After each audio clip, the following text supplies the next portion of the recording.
Hello everyone and welcome back to another episode of the Turning Point Podcast. This is episode number 26. I'm one of your hosts, Lara, and I am joined once again by Lewin. How are you doing, my friend? I'm doing good. Hello. How is your evening going? Because we're recording this in the evening. It's going good, you know, quite the change from all of season 1. Yeah. We used to always have that like specific time to record. Now we just kind of record whenever fits, eh? Yeah. And it's very evident by the fact that I'm sitting here eating dinner right now while we're doing this. I've got... Hey, usually it's me. Yeah, it is true, right?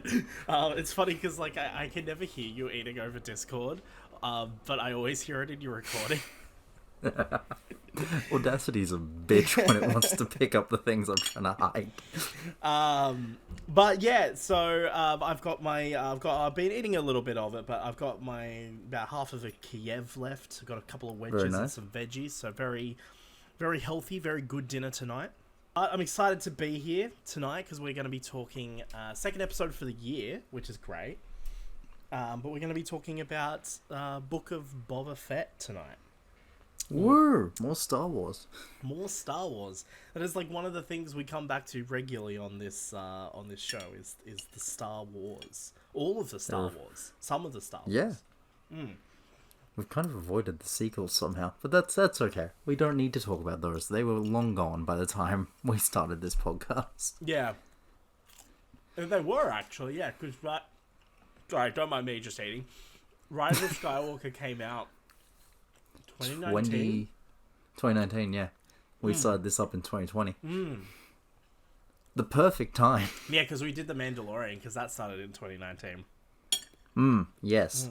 And then we did Mando Season 2, and now we're going to do Mando Season 3. 3. Oh, that's a funny joke. It's going to keep going around. I'm actually looking forward to this discussion, because I know for a very, very particular aspect of it, very specific aspects, you and I are going to have very, very different opinions. But, and I know you know what I'm talking about, but... I do. Is this the discussion we had in private? Yeah, it's going to be the exact same discussion. Yeah. Except I'm not going to be as angry about it. I'm just going to be more chill this time. Because I'm like, you know what? Who fucking cares? I don't care anymore. Well, you were angry about it? I was pretty chill. I was fucking annoyed. There will be context to all this. But yeah, so one particular aspect, but I'm interested to discuss, because there's like several different discussions to have about this show, and I'm not talking about the content itself, I'm talking about like several different contexts in which to discuss this show, so I feel like it's going to be interesting discussion, but we'll get to that a little bit later. But before we get going, I've finally done it, Lewin. Yeah. We are back on podcast services. In fact, Sweet. all the episodes are on the podcast services. So the few that we did last year that weren't are now back up as well, including our first episode for this year. And I tell you what, it's good, because I was worried for a second there that because we've not been on podcast services for so long, we just killed the show on those platforms. Because those 3 re-uploads that I did for the Suicide Squad episode, the Baby Driver, and the last one of the year, no views, no downloads, no nothing. And they've been up for like 2 months, like a month now, sorry.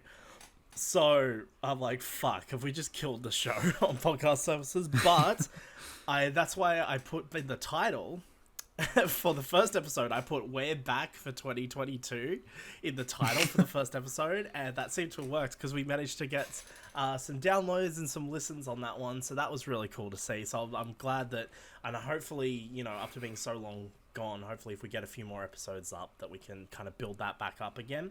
Yeah. Because yeah, that was a bit disappointing to see. And as far as I'm aware, still no one has listened to those previous 3 episodes. Like the last episode that has downloads is the Resident Evil Village episode. So, you know, it is what it is. But I kind of expected they wouldn't do well anyway. But yeah, I was hoping for something. But you know, it is what it is. You know, what can you do? But yeah, we're back on podcast services now. So and what podcast services would those be? That's a good question. Spotify is definitely one of them. It's the only one I've checked to see if the feed was working. Possibly Apple, whatever they call theirs, and Google. I got an email from Google actually the moment they reinstated the podcast feed. I got an email from Google to say that they had reinstated the podcast, so it should be on Google Podcasts. I haven't checked the Apple Podcast platform thing, whatever they call that, so I have no fucking clue. Maybe it is, maybe it's not. The link is in the description below, so if you are listening to this on another podcast platform or on YouTube, why don't you go click it and check it out, see if it's there. Who knows? Maybe it is, maybe it isn't. I don't know. See if you can find those free previous episodes. But yeah, it's good to be back, and hopefully we can stay on there, because obviously, like, a big thing for me, because I'm the one that pays for it, big thing for me last year was just not being able to afford it, like, because it's a lot of fucking money. It's like $160 to host, so I may potentially look into some alternative platforms, maybe. See what options are out there at some stage in the near future, but for now we're back, and that's what matters. But Lewin, yeah, I am dying to know, what have you been up to lately? I have been binge watching the show Community. Oh my I'm God. really enjoying that. I'm midway through season 3. Yeah, I'm really enjoying the show. I'm having a lot of fun with it. Hold on, I need you to keep talking about it for a sec, because I want to add to it, but my mouth is full of food. Yeah, no, I just decided I'd seen enough references to the show, like a couple of weeks, not even a couple of weeks back, probably like sometime mid last week. And I was like, you know what, I'm finally going to continue past episode 3, and I did, and I'm happy I did. I'm loving it. It is a very fun show. Where are you up to? Is it season 3, you said? Yeah, midway through season 3. I love how you said just before, you were like, oh, I might watch this past episode 3 for once. I'm like, holy shit, if you only ever watched 3 episodes, you just haven't watched that show at all, really, have you? Like, season 3 and 2 is so different from season 1. It is. It's not really until, like, season 1's kind of like its own weird thing until kind of like the paintball episode. I love the paintball episode. It's so good. And then from there, that's when it kind of starts they kind of just start doing whatever the fuck, really. Yeah, I enjoy it. It goes weirdly meta when you don't expect it to. It does, and, yeah. It's a very meta show. Yeah. Definitely my favorite thing that Dan Harmon has made. Given that I only know, like, 2 things. What else has he made? Rick and Morty. I've never watched it, apart from, like, 1 episode. So I've seen the first 3 seasons, and then I just kind of gave up. But Community, so far, loving it. Community's good up until about probably season 5. That's what I've heard from several people. So I'm interested to see that. Basically, like, the cast just leave at that point. Donald Glover leaves. Chevy Chase leaves. He actually leaves first because I'm pretty sure he was fired. Yeah, he and Dan Harmon hated each other. But, yeah, so he left, and then Donald Glover leaves after, like, a few episodes. Like, he's barely in season 5. And then from there, like, it still goes fine. And then season 6 is pretty bad, because they introduced some new characters, but also they went to a new streaming service for season 6. So the production value of the show is a little bit different. There's a bit more money to it, and you can tell, because Community has that for the standard sets, like the study room and that, right? It has the very standard sitcom lighting setup. It does. Then you get to season 6, and all of a sudden there's light coming through the windows and shadows and things, and you're just like, this just looks weird. Why does this look like this? It's not right. It's like going from Brooklyn Nine-Nine season 5 to season 6. Or was it season 6, season 7? Either one, the one where they swapped studios. It'd be like if you watched an episode of Big Bang Theory one day, and the sunlight is shining through the window in the lounge room of Leonard and fucking Sheldon's apartment, and there's like little dust particles in the sun. You know, like, it'd be like watching that. It'd just be this weird thing, like, what the fuck is going on? And that's kind of what season 6 of Community is like. It's very weird. And they introduced some new characters, and yeah, it's very weird. Oh, we're still waiting on that fucking movie, though. Because the whole joke of Community is 6 seasons in a movie. I finally understand that. Still haven't done it. You like Captain America. Honestly, my entire experience so far has been like seeing the moments that people keep either referencing or telling me about. Yeah. Have you watched the best episode yet? depends on what the best episode is the episode where they're all in the apartment and timeline. The timeline episode, yeah, the timeline. Yes, I've seen the timeline episode. Where they bring in where they introduce the darkest timeline, which, by the way, will come back to play a little bit later on. I've had a tiny sequence where Abed goes into his dreamatorium and by himself and has a talk with evil Abed. So it's starting to show small returns. Yeah. I really like that episode. It's the best episode of the show. It's the best episode of the show. It's so fucking... It is an absolute masterpiece of writing. Like, it's one set, you know, the same cast of characters throughout, but, like, you know, like, it has the trouble of, like, obviously trying to balance the, you know, same kind of moments playing out over and over again. But it just does it so well. Like, it does. I really enjoy it. And how it just slowly escalates as time goes on. But I like how each one kind of explores like a different character and a different character dynamic. And there's some great video essays out there on it actually that talk about, you know, how there's like little subtle audio cues and things for different aspects of, you know, the themes that the episode is exploring, and that like it's insane. That's that whole thing. And then I love, like, right at the end, like, is it a post-credit scene, I think it is, where it's, like, the darkest timeline? Yeah. With, Jeff with one arm and... Yeah. Britta with fucking blue hair. Yeah. Fuck, that's a good episode.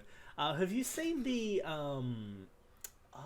which episode was it? Have you seen the war documentary episode? I'm actually currently...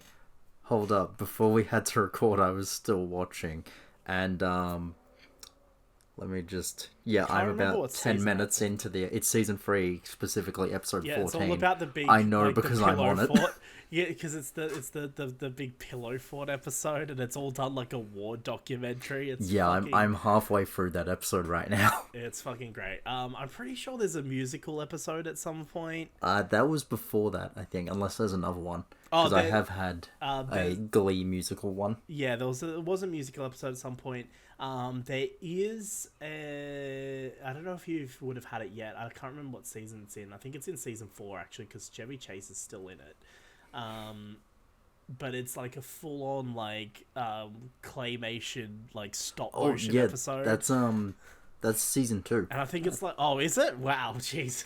Yeah, that's do you mean the one where Abed has a is it like a Christmas full-on episode mental or something? breakdown? Yeah, Christmas episode. Yeah. I love that they did like Christmas themed episodes, and they had the returning obviously the big paintball wars. I love the Western one they did. That was pretty cool. There's just so many great episodes of moments from Community. It's such a fantastic show. It's funny because I watched that before I watched The Office. Because last year I was on a bit of like a sitcoms that I hadn't seen kind of thing. So I started with Community, then I watched The Office, and then I started watching Parks and Rec and didn't really get into it. And so like during that period of time, over those like several months, I was watching all these like new sitcoms that, you know, and I was just exactly like you. Like I was aware of so many of the Community memes and Office memes as well, that I was just watching them, and I was just like, oh, wow, I get this now. Like, you know. I like any episode that keeps referencing Inspector Spacetime. Yeah, true, yeah. Obviously, because Doctor Who, yeah. I love it's actually hilarious how that show is just like straight up like, it's just Doctor Who, though, isn't it? Yeah, that's a great show. What else have you been up to? Been doing anything Honestly, else? I think... So the norm, that's pretty much it. I've done a few things actually. I've listed them down. Nothing too crazy, just a couple of little things.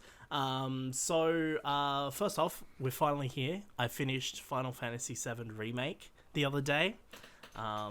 I found myself with a day off, and I actually had a whole week off, and I thought the first day of that week off, I would just sit down and finish Final Fantasy VII. So I played through the entirety of Chapter 17 and 18 in an afternoon.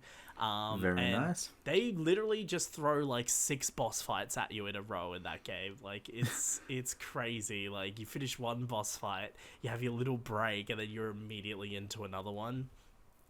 But yeah, it was fucking good though. I really enjoyed those last couple of chapters. I've heard about chapter 17 and 18 does stray from the original story quite a bit. Yeah. From what I've heard up to that point, it's actually pretty faithful, and then it just kind of goes batshit insane. And and a thing that includes the Wraith things is completely separate from. Yeah, there's a lot of. I won't go into it because I haven't finished the game. I'm still on chapter 12. So my last reference is when they're first evacuating. Chapter 12, that would be evacuating Sector 7, right? Yeah, when they're first evacuating Sector 7, which I think is like chapter 7, chapter 8, somewhere in the early stages. It'll be after that, because chapter 9 is the... chapter 12 Chapter 9 is the purple dress one. I call it the purple dress chapter. The Tifa purple dress chapter. The Golden Saucer chapter. Yeah. Yeah, that's chapter 9. So it'll be a bit later than that. So yeah, you might be right. About a chapter, or around about 11 or 12, around about there. It sounds about right. Because 12 is when the plate falls. Yeah. That's exactly where I'm up to. Is it the end of 12 though, or this? Yeah, it's the end of 12, which means no, I'm a bit further than that because I'm still evacuating. In a sense, like it's fallen, I'm in the aftermath of that. Yeah. So chapter 13. You go to save Tifa or Aerith, one of the two. You go save Aerith. Aerith, and then the ghost wraith things all flood the area. That is completely different from what I understand. Yeah, obviously there's a lot of extra stuff in that game, like a lot of expanded stuff, but in terms of the general plot, it's apparently very faithful. Or not very faithful, but it's faithful enough until those like last couple of chapters, and then apparently just what goes I understand, anytime it goes insane, people hate it. But here's my defense to those who, how else are they gonna pump a trilogy of these things out? Yeah. Also, chapter 17 and 18 are fucking great. Oh my god.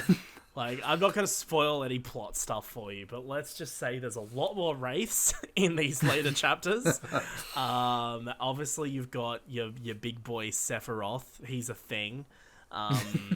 There's just these insane boss fights. Like, ridiculous, just crazy boss fights. And a lot of great story stuff, and a lot of story stuff that I'm guessing just does not happen in the original in any way. But previously on the PS4, I'd gotten up to chapter 16, which is the chapter where you break into Shinra headquarters to rescue Aerith. Yeah. So I got about halfway through that chapter, and then obviously that was on the PS4 version. Then the PC version came out, and I replayed the game up until that point.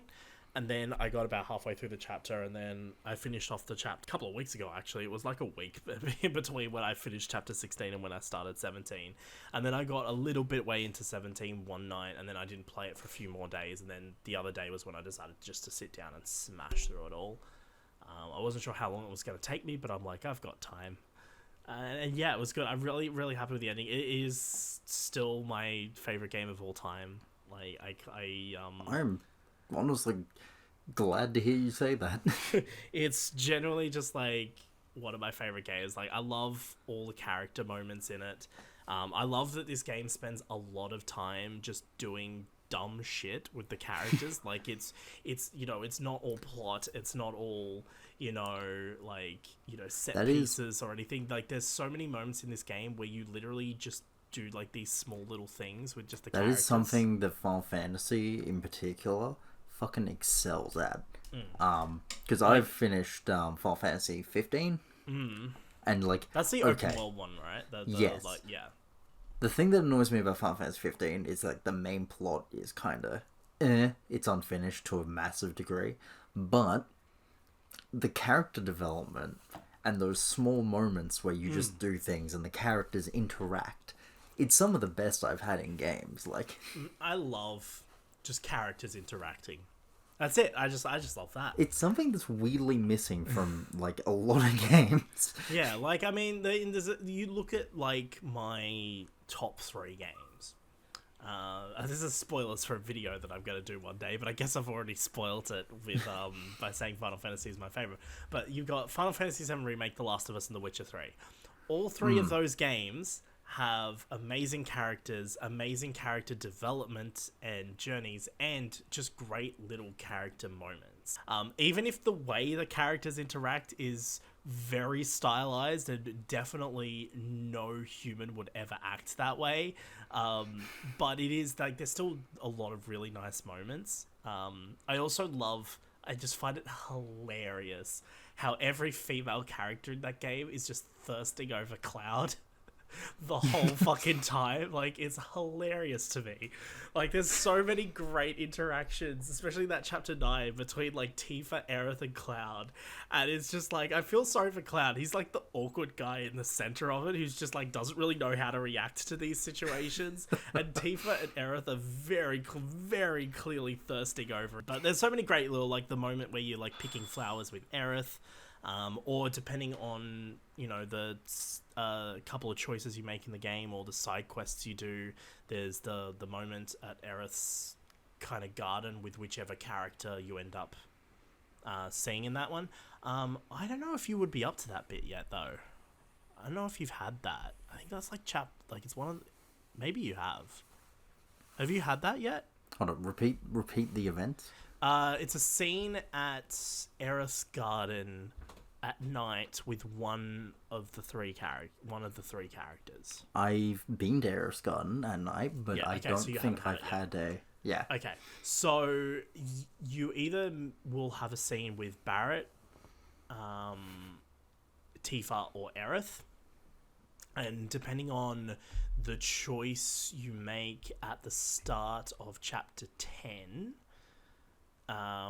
when you get kind of like you get down into the sewers and you have to choose like who do you go to first between Aerith or Tifa, depending on that choice you make and depending on how many side missions you've done in chapter 8 and 4, I think it's 4, it could be 3, will depend on whether it's Tifa or Aerith that will be there in that scene.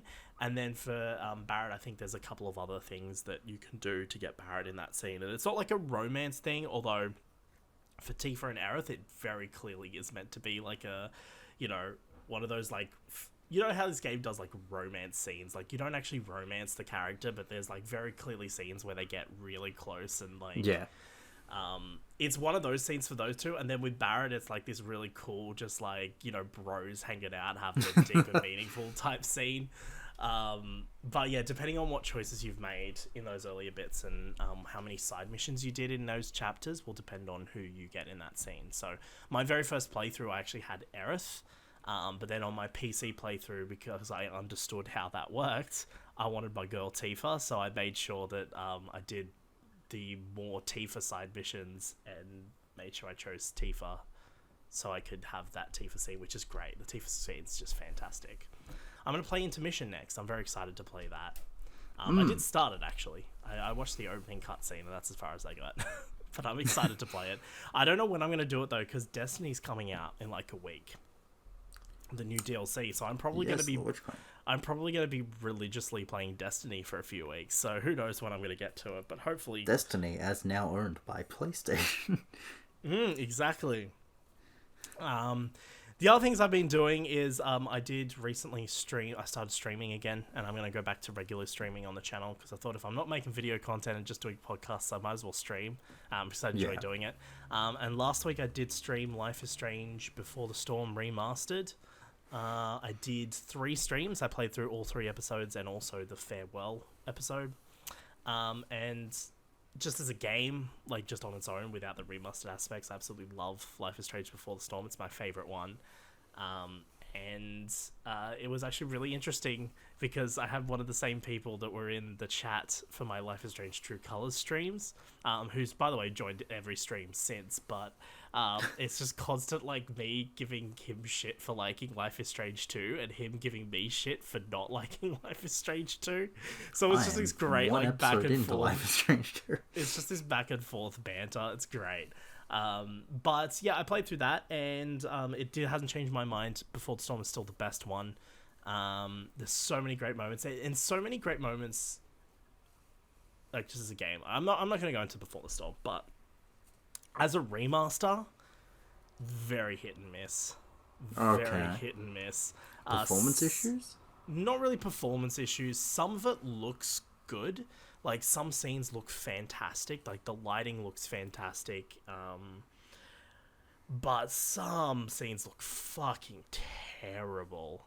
That's Like, a shame. so bad. Like, that scene I was talking... Remember I messaged you the other night saying... Because I just played Farewell. Yeah. And... yeah, like, that episode hit me very differently. Because that's only the second time I've ever played that. And actually, as a game as a whole, Before the Storm hit me very different this time around. Because I haven't played it, since, like, 2018. And family situations were different back in 2018 compared to what they are now. So it really hit me in a very different way. But that episode very specifically hit me in a very different way, the ending of that episode.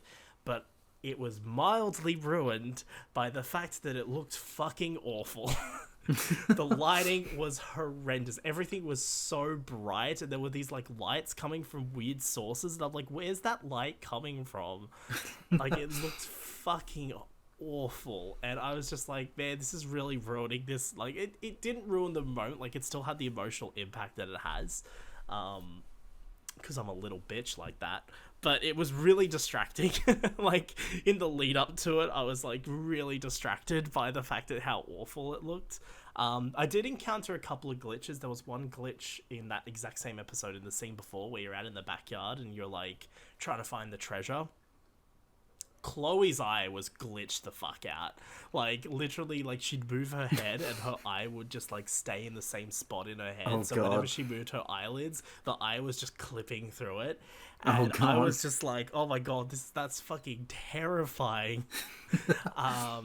So yeah, I think as a whole though, I think Chloe's face, like Chloe's model looks fantastic. And it's very clear from playing through that game that Chloe's model specifically is the one that got the most love in this remaster. And I think it also helped a lot that they also got Rihanna DeVries back to do all the facial motion capture for both games. So Chloe very distinctly feels like Chloe. She looks like Chloe. She looks way better. There is a new DLC outfit that was glitched. It looked very weird whenever you were outside. Like the textures, the shadows, like it just seemed off. Apparently they're going to fix that. They've released a roadmap, by the way, for the Life is Strange Remaster Collection for bug fixes and patches. They've released a roadmap for Life is Strange Remastered. It's the dumbest thing I've ever seen. Like The cyberpunk way. But yeah, so anyway, so that's the stuff that they've been working on. I think Before the Storm looks great. I'm very interested to see... and by the way, the facial motion capture really elevates a lot of scenes in that game. Like, a lot of scenes just, like, there's so many great times it'll cut to Chloe or one of the other characters, and you can actually see an expression on their face that's just like, wow. And then, anytime it cuts to Joyce... it's not great. It's not great. She just has such a dead face, and like I don't know who did the facial motion capture, but like a lot of the times her facial expressions are not conveying the emotion that's meant to be conveyed in that moment. David looks pretty good. Rachel looks basically the same. Like, there's not a lot of difference there. And then there's a lot of characters. Oh, Steph looks horrendous in some shots, and then she looks good in other shots. It really depends on the shot. Mikey looks exactly the same. Victoria looks pretty good.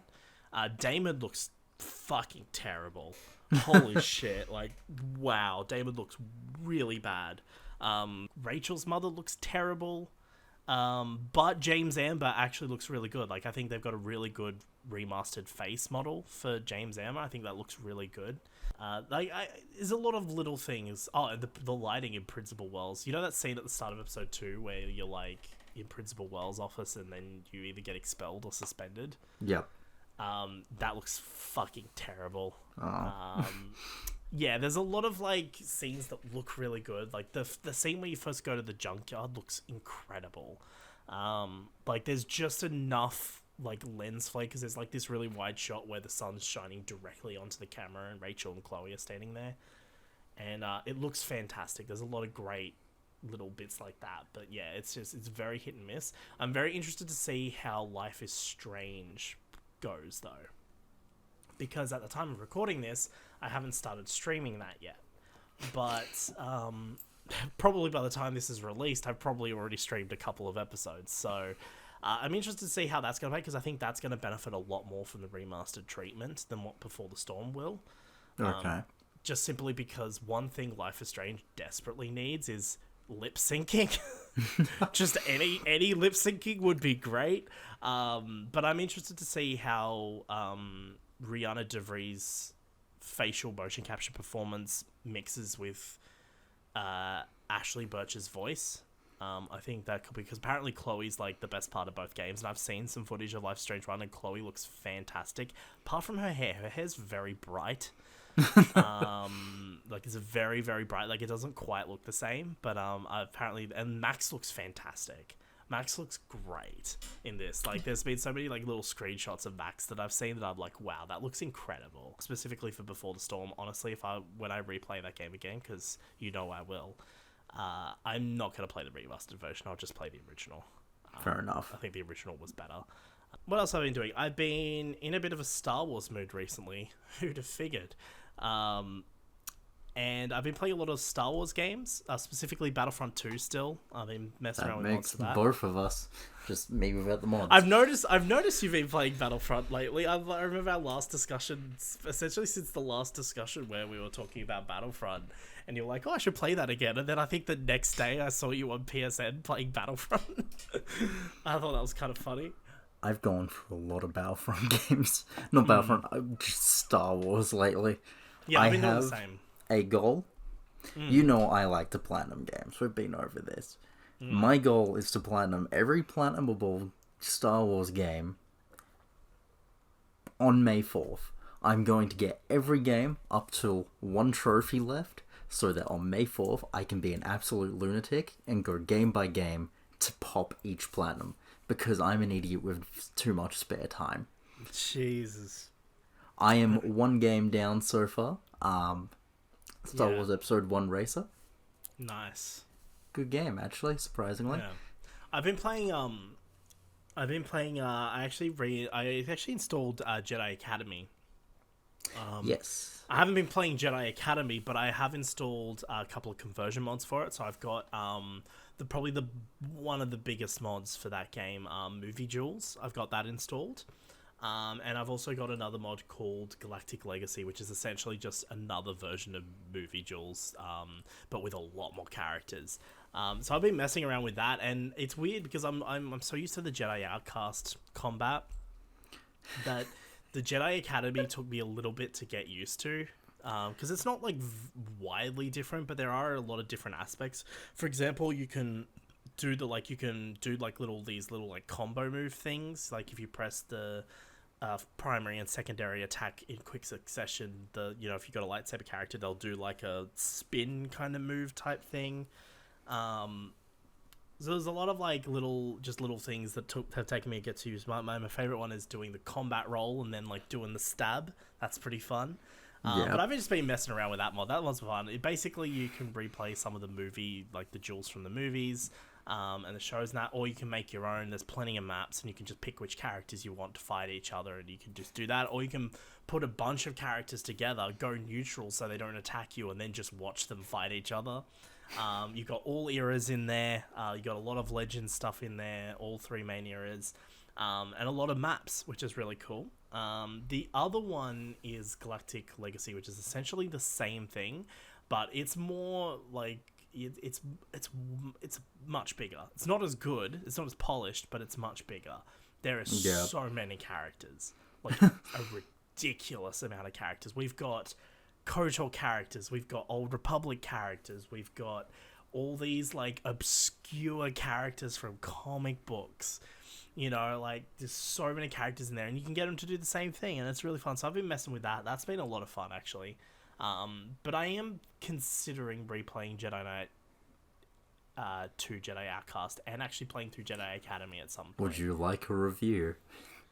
Well, I've played Jedi Outcast. Would you like a updated take on how Well, actually, your I've friend played- thinks about it? Okay, so I played Jedi Outcast only up until a certain bit, because for some reason when I was a kid I used to just replay the games from start all the time for some weird reason, and so I've played the opening like couple of missions to that game so many fucking times, but I've never really progressed into the game, and I spent most of my time actually playing the multiplayer side of that game anyway. Yeah. But I got up to the part. I think it's the mission. I got up to the mission where Jan dies. That's what I Yeah. got up to, but I didn't get up to that part. But I know that's the mission that Jan dies. So I've never finished the game. I've only gotten up to that essential I mission. think that's But, mission 6, because I'm not too long after that. I could literally recount the entire opening scene. Like, I've seen it that many times. I remember once with my brother, I was sitting there with my brother, and we were literally, like, I was like, okay, you could do Jan's lines, and I'll do Kyle's lines. And we just, and then I said, I'll also do Mon Mothma's lines, and we just played out the entire scene. Kyle, Mon Mothma, Kyle was just talking about you. No doubt. I bring troubling information about your mission to Kenjum. I hate it when she says troubling. We managed to decode a small fraction of the transmission we intercepted earlier, and, well, listen for yourselves. I'm not gonna go the rest, but This is giving me trauma. Thank you. but yeah. So I'm considering doing, because I need to play the Force Unleashed games, because I only ever played the first one on PS2. I Hey, never same. played the proper version, and I haven't played the second one, so I need to do that at some point. So maybe I might do a bit of a Star Wars game thing at some point. That's basically what I'm doing. Borrowed Force Unleashed 2 yesterday off a mate, so when I get to that, I'll get to it. I have to get through Jedi Outcast first, though. Yeah. Oh, God. So what do you think of that? Because isn't Jedi Outcast meant to be one of the good ones? Apparently. I don't like the game. So admittedly, I don't like it because of something I've done. I've got it on the hardest difficulty on my first playthrough, just so I can get the fucking thing out of the way. So, it's extremely difficult for me. The gunplay is rubbish, I'm sorry. And when you have to go through 7 missions, which for me, most people are like, oh yeah, that's 3 to 4 hours into the game. For me, that was more like 20 to 30 hours. I was like, I hate this Jesus. so Fucking hell. fucking much. Yeah, you've definitely done it to yourself, haven't you? Like, I'm gonna say I 70% did it to myself. 30% is the shooting mechanics are just garbage in the game. See, The I remember them lightsaber being, gameplay is I remember fun. it being very good. But, I mean, I was a kid. Like, I haven't played that since I was a kid. Like I said, I mainly played the multiplayer side of things, so... I've heard the multiplayer is really good with the Multiplayer is lightsaber fantastic, but you don't have that on PS4 for some reason. combat. Yeah. You can't even, I used to play it with bots. I've actually got Jedi Outcast on the fucking thing over there on the shelf, and I can put it in my drive, and I can play the multiplayer with bots if I really wanted to. I've played the multiplayer before. It's so Because fucking good. I do have the game on PC, and I do enjoy the multiplayer. But Do you have Jedi Academy on PC? Yes, I do, and I have played. Have you played the mods that I'm talking about? No, I haven't. I've only played the main. 100%. Go and download the Movie Jewels mod. That just does sound fun. Go at it. It's a fucking great mod. It's just I love the Star Wars sandbox, and you just put your characters together, just fight them. They've got a couple of the actual, and if you have both Jedi Outcasts installed as well, you can actually also play on all the multiplayer maps for Jedi Outcast as well. Oh, cool. In the mod, and you can actually play the campaign for Jedi Outcast in the Movie Jewels mod if you really wanted to. So that's good for me. It means I could just install Jedi Outcast and then never have to connect up my disk drive to put the disc in to play it, because I could just open up Movie Jewels and just play it on that. You know what I mean? But that's a lot of fun. I definitely recommend doing it. It's a lot of fun. Like, I've been playing a lot of that for the past few days and just really getting into that. I'm back into Battlefront 2 again because I started watching Star Wars Rebels. Yep, and you've sent me your My Sabine, and I was immediately like, I wonder if that Sabine mod still works. Because the Sabine mod is actually for an older version of Frosty, so I wasn't sure if it still worked. And I actually spent a lot of time last night going through all my old Battlefront 2 mods that I haven't used in ages, and I've put together a little document, a compatibility list, which version of Frosty they're compatible with, and whether they're compatible with Instant Action Overhaul or not. And for some weird reason, both Sabine Red mods you can get are not compatible with Instant Action Overhaul. So I have to play them with standard vanilla Instant Action. But it's good. But I was testing out a lot of mods, so I've gone through quite a list, because I don't have a big list of old mods. Like, most of my mods are the newer ones. But I've found out the original version of Frosty, the standard version, doesn't work anymore, because Frosty Alpha 5 changed the order of some files, so Frosty can't recognize... The old Frosty doesn't recognize it, so it doesn't matter what mods you put on, it will not work. It crashes. So that's fun. But I found out Frosty Alpha 1 works with all the old... most of the old mods. So every old mod I've tried so far that was prior to the alpha versions existing, I've tried, and they all work on Alpha 1 so far, which is really good. So it means I can play a lot of these older mods that I have, like the Sabine Wren mod. So I'm just currently like going through, I've made like a little document, and I'm just going through each mod that I have and testing, you know, what it works, like whether it works with Instant Action Overhaul, because that's the main mod I want it to work with. And if it doesn't work with that, that's fine, but I just want to know. So then I can refer back to this list later on, and it doesn't work with newer versions of Frosty though, so I can only do it on Alpha 1. So Okay. this is why I'm really glad I've kept all the versions of Frosty, because I'm like, you Alpha... having to downgrade. Yeah. The other thing I've been playing a lot of, and I'm actually going to start streaming it, by the time this comes out I would have started streaming it already, but at the time of recording it'll be tomorrow night, and that is, I'm actually going to start doing, because like I said, I'm going to start streaming more, and I thought there's one Star Wars game I want to play more of that I just don't have the time to play more of all the time, and that is Star Wars The Old Republic. I've got a level 42 Sith Sorceress. Sorcerer, whatever. And You're a so... wizard. Yeah, exactly. So I'm gonna, like... I tell you what, I very rarely use my lightsaber. Because my abilities are so fucking overpowered. It's fantastic. But so I'm gonna start streaming that on Sunday nights. We're gonna have like a little themed stream night. It's gonna be SWTOR Sundays or whatever it is. Nice. But that's just, I'm just gonna stream that every Sunday night, and then that way, like, it's not gonna be like a playthrough of the game or anything. It's just gonna be like just a casual, chill, just SWTOR stream. But I am going to start a new character for it. I'm going to start, for the first stream, we're going to start a new character, and I'm going to do a bounty hunter character. Because I like the Mandalorian, and I've been watching Boba Fett recently, and I thought, you know what would be a cool idea? Let's have a bounty hunter character. So my goal is to eventually take that character and roleplay them as a Mandalorian. Like, I want to give them the Mandalorian armor and have that never take it off and all that kind of shit. But you can't do that from the get-go, so, you know, we'll just do what we can. But yeah, that's what I'm thinking for that, like every Sunday. Maybe not necessarily every week either, but just, you know, stream a bit of SWTOR, maybe just pick which character I'm going to play as, do a few missions, and, you know, whatever, you know? Just chill SWTOR streams. So that's what I'm planning on doing. But I actually have been playing a bit of that recently as well. A lot of Star Wars gaming. That's what's been going on with both of us, I guess. Indeed. Star Wars is very much the zeitgeist at the moment, or in the zeitgeist at the moment. I'm also interested in reinstalling the original Battlefront 2, because there's a mod I want to check out, a conversion mod called Battlefront 3 Legacy, and it's a total conversion mod that essentially brings the original vision for Battlefront 3 to life. That's pretty cool. Based on assets that exist already for Battlefront 3, because remember there was like a trailer that released once for it. So all those assets are on, like, were made available online somewhere or something. So modders got their hands on that. They started developing a Battlefront 3 mod, and then they just expanded on it themselves based on all the information that is public about what Battlefront 3 would have been. So they started developing that themselves. I think they've added their own little bits and pieces in there as well. But yeah, it's a big mod.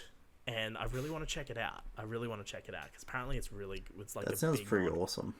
Yeah, and apparently got its like big update last year. So apparently like the 2021 version is the one to play. Like the older versions of the mod were good, but like this mod added so much new, like this 2021 update added so much new content. Like it's essentially its own game at this point, so I'm really excited. So I do want to reinstall Battlefront 2 to try that out. At some point I might do that. But I yeah, might just a lot pick of that up Battlefront. too, because that's It's good because the original Battlefront 2 is fucking great for mods as well. So many great mods for that game. And like we were discussing the other, I don't know, last episode or whatever, like it still has a massive modding community. yes. So, and weirdly, Jedi Academy does as well. I've noticed Jedi Academy has a still very active modding community, which is really interesting. And there's like a single player mod overhauls that add like new. There's like a Dark Souls version as well. Like it's like Jedi Academy but ridiculously difficult. So yeah, so let's segue into this new conversation, Lewin, as if we totally didn't just take a break, so I can just go make a coffee and it's all one smooth thing with no edit whatsoever. Hunky dory, never changed. And let's talk about the Book of Boba Fett, which is just recently finished up this week at the time of recording. 7-episode series that started when it was like what, the week after Christmas or something. Yeah, first week of January. I don't know, like around. I think it was December 31st, wasn't it? December 30th. It was literally the end of the year, practically. I don't know. I didn't watch it until last week. So I started watching it when it was on episode 3. I literally binge watched all 6 episodes and then waited 2 days and watched the finale. So, actually, no, when did we have that conversation about Luke? It was whenever we had that conversation about Luke, that's when I watched episode 6. 4-ish days ago. Okay, yeah, so a couple of days before the finale. Oh, no, wait. Yeah. Yeah, it was, yeah. But anyway, yeah, so I decided to binge watch it. And let me just tell you, straight off the bat, Lewin, I am so glad I binge watched it and did not watch this week by week. Jesus Christ. My God. Now, I'm also going to emphasize before I say what I'm about to say, I actually really like this show as a whole. I really enjoyed it. However, this is not a week-by-week show. Oh my God. What the fuck happened with this show, Lewin? What happened? Pacing was a bit weird. Yeah, this is definitely a binge show. Like, this is not a week-by-week show. Like I could definitely sit down and watch week-by-week Mandalorian. No dramas at all, right? But this, this was not a week-by-week show at all. And the reason why is there's not enough going on to justify a week wait in between each episode, and especially those first 4 episodes. But the way I want to structure this discussion is I want to kind of talk about the first 4 episodes as a whole, and then let's talk about those last couple of episodes, because this show kind of stops being about Boba Fett halfway through. It's kind of about Boba Fett, and then they're like, you know what? Let's just put it to the side for a little bit, and we'll just do more Mandalorian for a few episodes. And it's very clear to me watching this show, and this is why I said I want to emphasize that I like this show before I say what I'm about to say. I don't think this show is very good. And the reason why is because it is so abundantly clear that they did not have enough plot or story to carry a season of television. Yep. And I'm not even just talking about the Mandalorian episodes. I'm talking about those first 4 episodes. It is very clear to me that Dave Filoni and Jon Favreau wanted to tell one story, and that was the story of what happened to Boba after he escaped the Sarlacc pit. And, you know, that kind of story with the Tusken Raiders and all of that. To me, just as a viewer, and like, that is the story they very, very clearly wanted to tell. Like, they did not want to tell this modern day story. I could just tell they did not want to tell this story about Boba Fett becoming a crime What lord. are you on about? Are you saying that abundant cuts and ignoring most of the plot for half the season is a sign of not love? Yeah, the writers wanted to write that. Yeah. In those first 4, episodes are more flashbacks than they are anything else. Some of them are really fucking pointless flashbacks too. Yeah, it's like an episode of flashbacks, and then maybe we'll cut to like a modern day scene, but then Boba Fett does nothing in the modern day, like at all, other than stand around. Like, did you notice that? Like, he literally did nothing for 4 episodes, Yep. really. Yep. He just kind of stood around and looked cool, and it's just like everything that happened in the flashbacks. And, like, it's very clear to me watching it that, yeah, like, I have a theory about this show, Lewin, and I want to run this by you real quick. Okay. I have a theory. I think this show started out life as an episode of The Mandalorian. Season 2. That's how I think this show started out life. The reason, like, and I'm talking specifically about the flashback storyline, I just get this sense that just watching it, that at some point during the development of Season 2, there was going to be an episode that was strictly going to be a Boba Fett episode, and it was just going to focus on that storyline, and I reckon it probably would have happened before the episode where he came into it properly. Like, you know how you have that first episode where you see the little clip of him at the end, and then you have, I think, what's it, episode 6, I think it is, of Season 2, where he appears fully for the first time. Yeah. I actually, and again, this is a theory, there's nothing official or anything. This is just me theorizing based on my understanding of how television show production works, and also how corporations like Disney work. I have a feeling that this started out as a script for an episode, and then either Kathleen Kennedy or someone at Lucasfilm or Disney saw that script and went, let's do that as a show.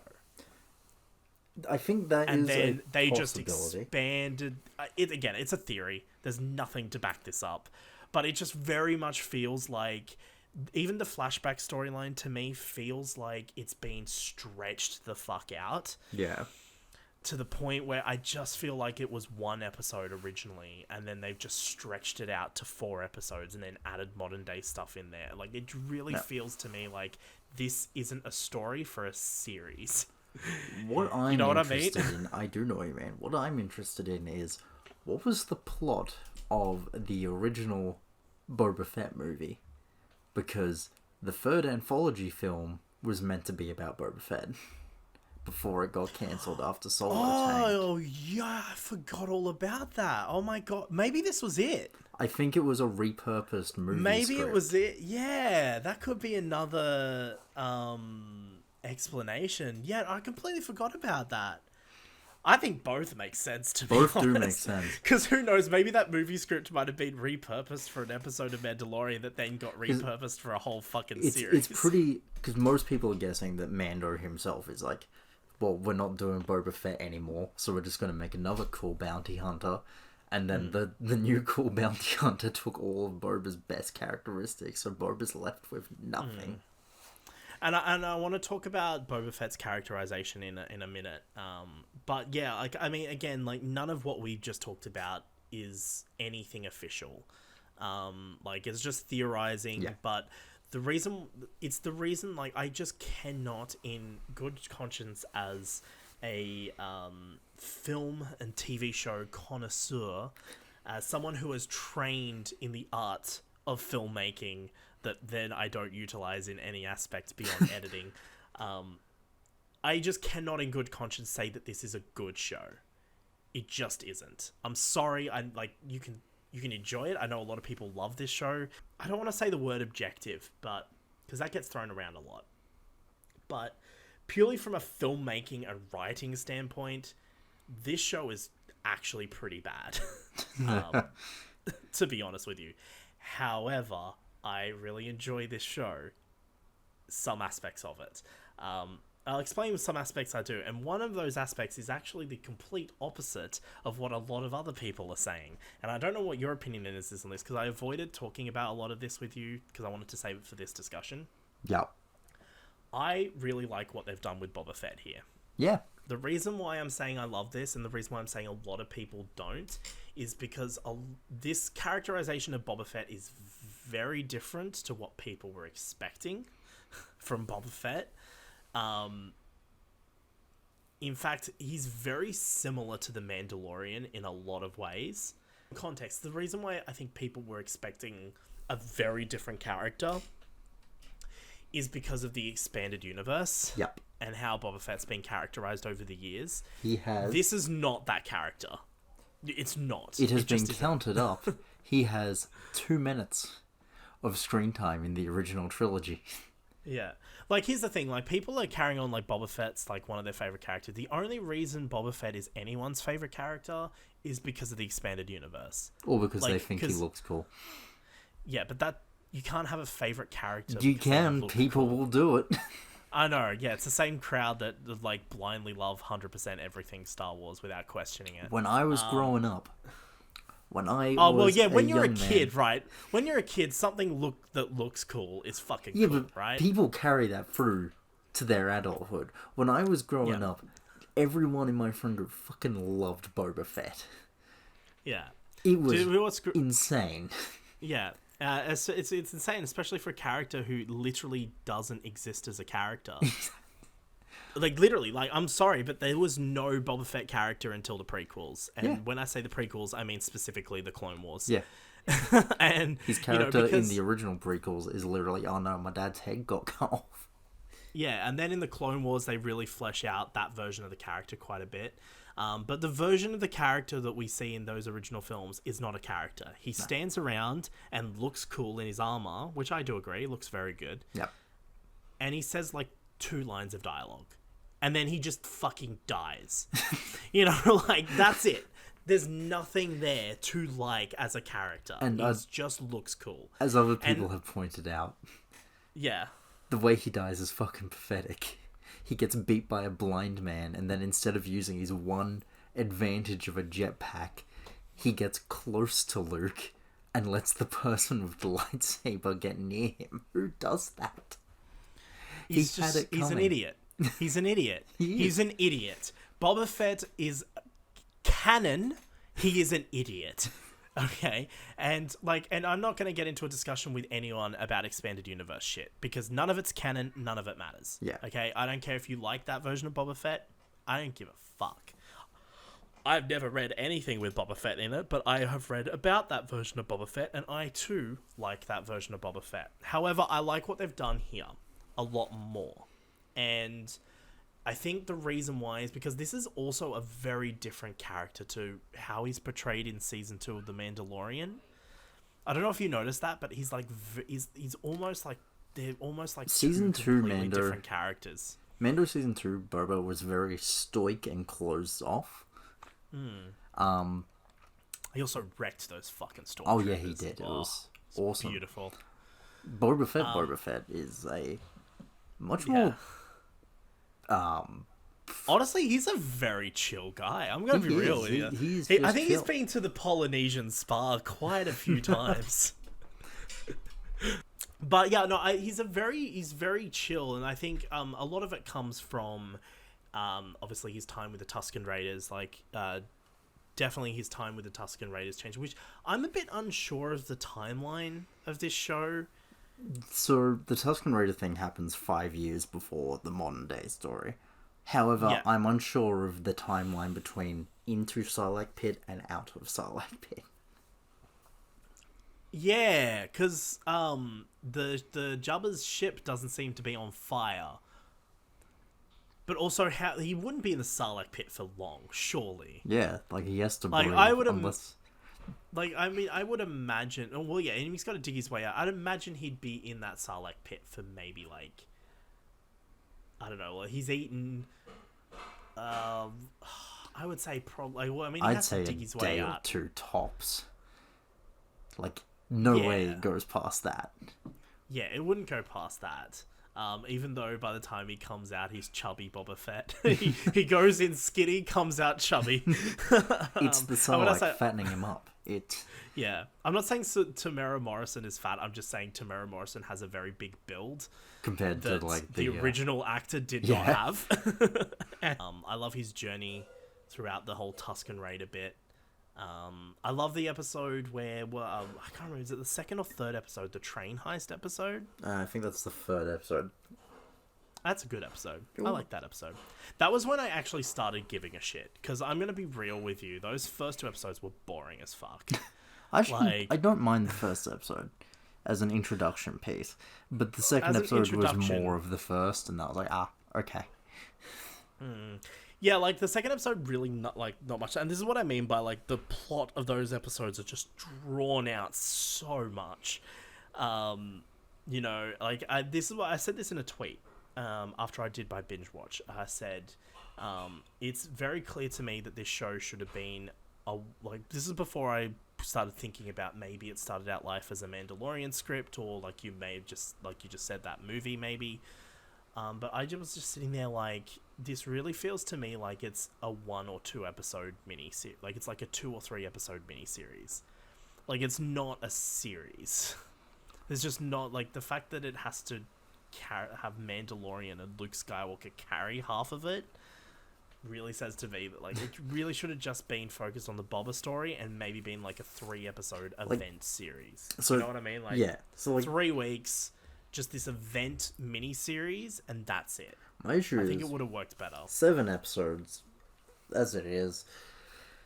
The whole big bad of the series is the Pike Syndicate, right? And like, who do really nothing. Yeah, my issue is like, yeah, they're a presence, or like they're a shadow presence in like the flashback sequences, and they're supposed to be the incoming threat, and then they show up at the end of literally the second last episode. Yeah, and then the last episode they kind of do nothing, and like all they do in the second last episode, and then there's 2 is episodes they blow up where the building. nothing. Yeah, exactly. Then there's 2 episodes where literally nothing happens for 2 episodes until the building blows up, and then you have the finale where it's like this big all-out street warfare. Which, I'm gonna be real, the finale has absolutely no substance to it. Really, it is an action movie, and I love it. It's great, but there's nothing going on there. It's literally just people. 45 minutes an running hour. from Reuters. Yeah, it's an hour of pew pew, and that's about as much depth as it has. It's cool though. There's a lot of cool moments, and we'll get to that a bit later. But yeah, I just don't feel like there's enough. There just wasn't enough plot or even character. Like, I just feel like Boba Fett.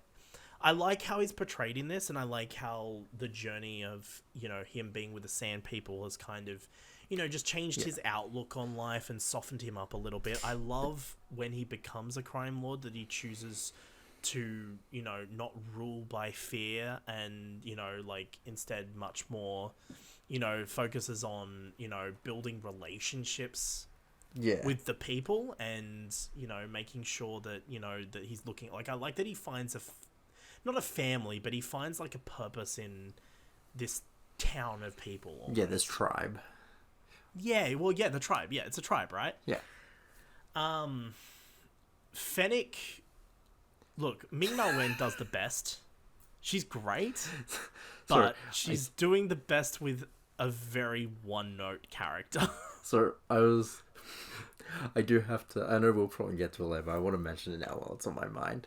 I watched it with my partner, and we just had the weirdest moment where, you know, Fennec swoops in the finale. Instead of watching Doctor Who, but that's okay. We're up to the Zygon invasion. Hey, you progressed slightly. Yeah. But we're up to the that's part a joke from our Doctor Who podcast, by the way. If you don't listen to that, you're not going to get it. Don't worry about it. Anyway, keep going. When Fennec saves the cybermod people, and yeah. then she just fucking rides off. And then, you know, half an hour goes by, and I looked at my phone, I was like, where the fuck did Fennec go again? I was like, because it's a very throw-off line of her going to take care of the fucking leaders. It's like not made. They don't make a big deal out of it. It's not really even made clear that it's the leaders or something. Like, I think she's just like, oh, I've got to go I've got an idea, or I'll go deal with this or something or other. Yeah. And then she just kind of fucks off. And I was like, what the fuck happened to Fennec? Yeah, where's she gone? I was like, it became a genuine thing. Like, and then it gets to the end of the final episode where she does her thing. And I'm just like, what the fuck? Why did we wait so long to get here? And also, why is she doing that? Exactly. Like, why I feel isn't like the Boba whole point doing... of why isn't Boba doing that? So, instead, Boba's big final confrontation is with fucking Cad Bane. Like, I get that there is a whole series of story arcs that builds that relationship, but like, most people watch. Cool. Most people watching, I mean, I have watched the Clone Wars. Yeah, but it's a cut. the main one is cut from the series. Like, oh no, yeah, no, I know, yeah, Yeah. yeah. But like most people watching this probably haven't seen the Clone Wars, so they probably have no fucking clue who Cad Bane is or that about was this my previous partner. relationship. My partner is like 10 episodes into season 1. But yeah, like most, let's just say like, because I feel like a lot of people who watch The Mandalorian are very casual Star Wars viewers as well. Oh yeah. So It, most of Mando them is probably is baby's first Star Wars. So, assuming they're watching this show, because this show has now, we'll talk about it in a bit, but the show has now become mandatory Mandalorian viewing. Yep. Assuming they're watching this show, they're not going to have any fucking clue who Cad Bane is, and they're not going to care about Boba Fett that much. So it's like, it's just a weird decision. Like, I don't understand that. That's just this weird thing. I think another issue is looping back to the characterization of Boba, or weirdly the situation of Boba's character. There is no payoff. No, there isn't. There isn't. You don't feel victorious for him at the end. Yeah, you don't feel victorious when he kills Cad Bane in cold blood. Do you know what would have been a better resolution to his character development? Actually having him go face to face with the Pike Syndicate, and then instead of killing them, choosing to spare their lives in exchange for never coming to Tatooine ever again. Yeah, there's two ways you can go there. It's either the exile, get rid of, or realizing that sometimes he can't rule the way he wants and kill. But no, we don't get either of that. Fennec does it for him, which is a summary of all of the modern... And then he kills Cad Bane. Like, why? I was honestly... Why? Okay. There's something that actually weirdly impressed me in that fight, is I'm so Pavloved, like, so programmed into fucking things where if a person lingers on, like, an extended shot of someone holding a gun at someone, I'm expected that anybody else that isn't the main character will solve that issue. So he's... Yeah, usually, right? Yeah. It's like someone swoops in at the last minute and saves them, and I was like, is this where Fennec comes in? And then Boba did it himself, and I was like, oh, fuck. Yeah. That's satisfying. Yeah. But not for him as a character. I was just satisfied that somebody actually got the main character to do it for once. I think, like, it's an interesting idea that Boba would still kill people, like, because I think the biggest thing that this show needs, if it does move forward into a season 2, or, you know, whenever Boba Fett, because obviously they're not going to get rid of Boba Fett anytime soon. Like, even if he doesn't get a season 2 of this, he's definitely going to be showing up in Mandalorian or in fucking whatever. Yep. I think moving forward, I think the fact that, look, listen, I know it's not a satisfying conclusion to his character arc, but I think the fact that he did kill Cad Bane in cold blood at the end does set up a potential interesting character arc for him and interesting characterization moving forward, because, you know, it means that he can, you know, he's not like the Mandalorian, you know, like, and I think he really needs that to separate him, because a lot of his characterization in this really makes him seem very similar to the Mandalorian in a lot of ways. And I think he definitely needs something to differentiate him a little bit, besides his New Zealand accent. And the way he talks so slowly. What is with him talking so slowly? I don't know what it is. He's been in the back to pod too. So slowly. Oh yeah, that was another thing that pissed me off so much about this fucking show. Back in the back to tank. Every fucking time they cut to that back to tank room and they linger on the back to tank for about like a minute and then cut into the flashback. It's like, just cut into the flashback. I don't need a big wide long shot of the back to tank and then some close up shots of Boba Fett with some other shots. Like, and every time they cut to it, like the curtains are waving in the breeze in the background. It's just like, just stop. Like, yes, doing it once as an establishing shot, fair enough, but you don't need to keep doing it. And then they add to it by adding really fucking useless Camino shots. I'm sorry. Yeah, and it's the same Camino shot too. Like, there's the same like 3 shots. It's like the shot of like young Boba running up to the window and seeing Jango Fett fly Slave One off, and like that's the shot, and it repeats like 4 or 5 times. It's like, why? And again, it's more padding to a story that didn't need to be as long as it is. Yeah. I do like how the Bacta tank does heal him over time, and you see in the flashbacks, he's got that heavy makeup, he's all scarred from the acid and whatnot, and then, in the modern day, he looks much more normal, and he's still got, like, a couple of scars. Because I remember when Tamara Morrison was talking about, in that Polynesian Spa clip, he's like, I've been off for 7 months, shooting Book of Boba, and he's like, he's it was like fight scenes and makeup and all that, and I'm like, what do you mean makeup? You've got a mask on for the majority of the time. You do not need makeup. And then now I'm like, oh, well, actually, it makes sense why there was so much fucking makeup. Look at all that sand flesh. Yeah, like, he really looked disgusting. The only thing about his characterization that bugs me is in the first episode, when he attempts to escape from the Tusken Raiders, he offers the other guy a chance to escape with him, and instead of just killing him when he starts, or like silencing him when he starts making noise, he just kind of just leaves him there, like just runs away. But I just find it weird that he's asking if he wants to escape. I don't know about you, but that, like, again, maybe it's just the Boba Fett in my mind, but that seems very out of character for me, because he hasn't gone through that journey yet. So I was just like, why would you be doing that? That doesn't, like, it doesn't linger on it, so I'm just like, whatever about it. But it just seems to me like they tried to characterize Boba Fett this way from the get-go to make it seem like he wasn't... Because, like, the one thing we know about him from the original trilogy, the only thing we know about him is he doesn't care about anything but getting paid. Yeah. That's it. That's the only bit of characterization he has. So, like, it just seems odd to me that... Like, presumably that opening bit would be really right after he's, like, not that long after he's been captured, so it wouldn't be that long after Return of the Jedi. It just doesn't seem to me like he would ask. No, it's he wouldn't. So, I don't know. It's a minor thing. It's not a big deal. I just thought I'd bring it up because I'm like, this is a little bit inconsistent. It is.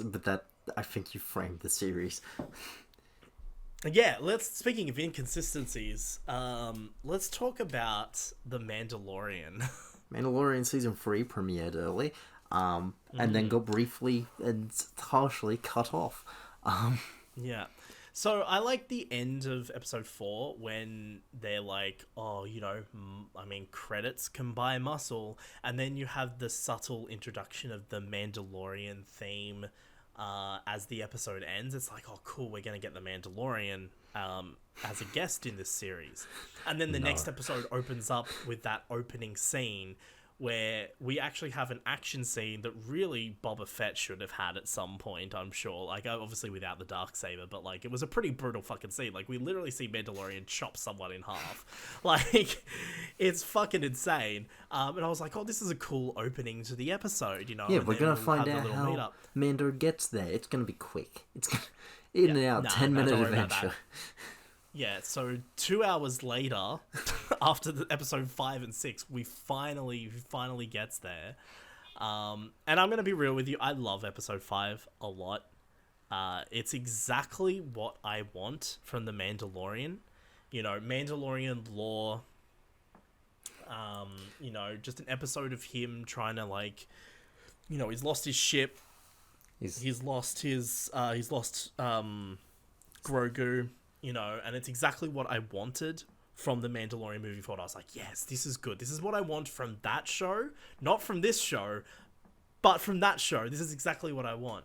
I love that he's just traveling around on fucking cruiser ships things. Like, I think that's just fucking hilarious. And I love the whole bit where, you know, like, I like that he can't quite use the Darksaber properly. It's too heavy for him, and he kind of has to go. I love the fact that the Armorer returned, because the Armorer was one of my favorite characters from that first season. Like, I absolutely I love the Armorer. She's I was like, cultish yes! bitch. I love her so much. She's great. But, like, that's the whole point, right? Oh, Like, yeah. their whole clan is, it's a very cultish, All two religious people. clan. Yeah, well, I mean, that's the thing, right, though? So, like, you know, like, I mean, Din Djarin, that's all the whole point of Din Djarin's character arc across the whole fucking show, is, especially in Season 2, when he meets Bo-Katan and starts realizing that there is more to being a Mandalorian than what his beliefs are. And so I love, you know, that's why the ending of when he takes off his helmet, it's such it's a proper great payoff to his character arc for across those two seasons. Because Mando in Season 1 would not have done that. Like, Mando in Season 1, if he was saying goodbye to Grogu, he would not have taken off his helmet. Right? So that just shows, you know, just how he's evolved. And I wanted to see more of that, you know. And I love that the idea of the one place that Din Djarin is going to go when he's lost everything else that matters to him is back to his clan.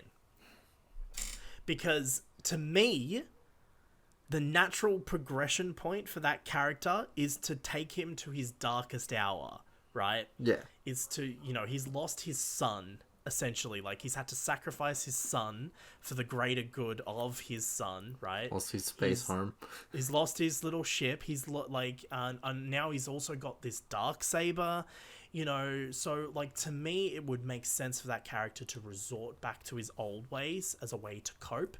He would just be strict Mandalorian, go back to being a bounty hunter, and, like, it makes sense for him to naturally find his way back to his clan. And, like, that's what I want to see. This is what I was talking to you about when we were messaging privately. Actually, I don't know if it was you. Maybe. Oh, no, it was you, because I did it to you and someone else. I wrote massive long paragraphs about what should have happened and what we got and why what we got is not very good compared to what should have happened. But, like, it's a whole character arc right there. You've got a whole character. Like, every character has to have a low point. And Mandalorian hasn't had a low point yet. And I feel like the end of Season 2 is the springboard for that storyline that will eventually lead him back to Grogu, like what happens in this show. And instead of having a whole season of television, a whole character arc, it's all resolved in the space of 2 hours. And that I don't like, but we'll get to that in a sec. The low point is when he gets banished from his clan. Yes, in one of my favorite scenes. That's the low point. Because it's such a good scene. Except, if he was smart, he would have just said no. My favorite... see, thematically, yes, it's a great scene. The reason it's one of my favorite scenes is for a completely stupid reason. It's the fact that they just let him take the Darksaber. Like, they're like... Yeah, because she literally says, "You are a Mandalorian no more." So surely that means he forfeits all right to the Darksaber. But no, he just picks it up and walks out. Actually, really, it should be forfeiting all right to his Darksaber and his armor. Yeah, exactly. But no, he just... Like, he should not be allowed to wear that armor anymore because he's taken off the helmet and he's no longer a Mandalorian, right? Yeah. But instead, they just let him walk out of there. With their most sacred weapon. And I was like, what the fuck? Is he leaving? Because the whole point of the Darksaber is, like, what they talk about, right? It's the idea that the one who is worthy and won it in battle, which Din Djarin has, will lead Mandalore, and Mandalore will, like, prosper and whatever, right? Yeah, I don't see it prospering much after what happened to it, but yep. We'll get to that. But the idea is if someone takes it, for example, Sabine Wren, for example, who didn't she just win it got given in it combat, by Bo-Katan. she got given it. Then the whole idea that the prophecy in this religious cult is that, you know, well, it's not just a religious cult, it's actually like a Mandalorian thing as a whole from the Old Republic times, is, you know, that they will lead Mandalore to destruction or whatever, right? So why would they just let him walk off with that? Like, because you would think in the prophecy, the said holder, whether they've won it in combat or not, would have to be considered a Mandalorian. But yeah, like, I mean, it's a great episode, and it's great. It's filled with Mandalorian lore. It's filled with, it's a great just solo piece for Din Djarin. It's the best directed episode of the series. Yeah. Visually, it's the best. I Bryce love Dallas the Howard. ring world. Oh yeah, do you know what it reminded me a lot of? It reminded me a lot of the Citadel. Yeah. In Mass It was Effect. like a weird mix me a between lot of Halo and the Citadel. No, well, I know nothing about Halo. It's so literally a ring in the sky with that makes sense because a Halo is a ring. So no, aesthetically and Bryce, because she directed Bryce Dallas Howard. She did the one she's done two episodes. I think she did episode 4 of last series. Hang on, I'm just gonna look up. Did she do the one of Jean's guy? I think she did the one of Jean's guy. She's done a couple. I'm just gonna look up the episodes now. Just bear with me a sec. Bryce Dallas Howard is very soon going to appearing in Jurassic World Dominion. Oh hey, she shares a birthday with me. Mandalorian. She directed Chapter 4, Sanctuary, and she directed Chapter 11, The Heiress, which was, I believe, the Bo-Katan episode. Yeah, it was. Yeah, so she did both of those episodes. And the Sanctuary, I think, that was the one with the village that was being attacked by like the pirates. Yes, that's the first one with Gina Carano. Yeah, the first one with Gina Carano. Yeah. So she did both, and all 3 of those episodes. Very good. Spectacular. And I find it very interesting. She made, because the setting for the Chapter 11, it's a terrible setting. This water planet that's very dank and yucky, but there's some really good shots in that as well. Like, she's definitely got this really interesting visual style that I'm really interested to see more of, because I think all 3 of those episodes are absolutely bangers. They are. Including this one. Like, this one's a fantastic episode. I don't know, what are your thoughts on, like, I've said that it is exactly what I wanted to see from The Mandalorian Season 3. But what are your thoughts on The Mandalorian episode, whatever chapter this is, I guess? As a standalone story, I was happy with it. I was like, okay, he's on Tatooine. We're gonna, like, I share all your sentiments with the main story of Chapter 5. Like, I can't add anything there. I agree with you. I genuinely was not expecting. It really threw me off guard. Yeah. It really did. Like, I was not expecting Pedro Pascal to be in this show so much. I would have thought, like, he would have been off shooting The Last of Us or something and wouldn't have had time for exactly. this. Like, I thought when they were like, we'll bring the Mandalorian in, it would just be for the last episode for a team up. And instead we get 3 whole episodes, which would have been like probably like 2 or 3 months worth of shooting. Yeah. Like, he's a busy man. I wasn't expecting a full episode, and I'm happy with the full episode I got. I kind of wish it had stopped at 1 full episode and we'd gotten back to Boba a bit sooner than just a 5-second pan of his face as he talks to people. No, he doesn't even talk to people. He literally says nothing. He just stands there and then looks at the Mandalorian, and then the Mandalorian's like, I think I can get us some recruitments or whatever the fuck. And that's like literally it. That's the scene. That's in episode 6, not in this episode, because he isn't in this episode at all. In fact, this episode brings the entire storyline of the series to a grinding halt for the next 2 hours, and nothing happens. Honestly, if it didn't continue into episode 6, I wouldn't mind the grinding halt. It just did continue. Is my I also like that. Like, there's this little thing that he has with the little kid on the ship. Yes. When he's done. I love the scene where he's out test piloting, which his new ship, by the way, is one of those Naboo starfighters. But it's canonically not Anakin's, just in case anyone. Somebody translated the writing on the side and was like, it's not the same, because people are that dedicated. Oh, fuck off. Who cares? It doesn't matter. None of it matters. But yeah, it's like one of those, obviously it's been repainted and it's got that little Mando touch. I really don't, like, I like it. It's bad for his job. I don't like it. I don't like How is it he meant because to- this guy has to travel around space for prolonged periods of time, and I feel like a starfighter is not the best option okay, so for that. The Starfighter is capable of getting places faster than his Winnebago, but my issue with it His Winnebago just reminds me of Spaceballs. is Anyway, keep going. he has to take people, alive or dead, back to any other planet. How the fuck And is where's Grogu gonna go now? Like what? Like that cockpit is fucking small. Grogu just like, sits what if there. he's got a bounty and has to like take it to another world? Like, is Grogu just gonna like sit on Mando's lap? And there's just gonna be not enough room. Oh, by the way, spoilers for the final scene of this fucking show. By the way, but who cares? No, Mando's Like, gonna just get some chain, wrap it around them, and tow them back to the planet through space. It is. I'm wondering, are they going to change it? Because they've already backtracked on several things regarding the Mandalorian with this show. I'm wondering, are they going to backtrack on it at some point? Like, he's going to have that ship for a little bit, but then he finds another Razor Crest or, finds a new ship that's going to actually assist him in some way. Like maybe he goes off and does a few jobs to save up and he buys a new ship, like a normal person. Because like I feel like the Mandalorian is just a bloke. He's just a normal bloke, like he would go and buy a ship, Something I like is his weird, like, normal bloke level of fame.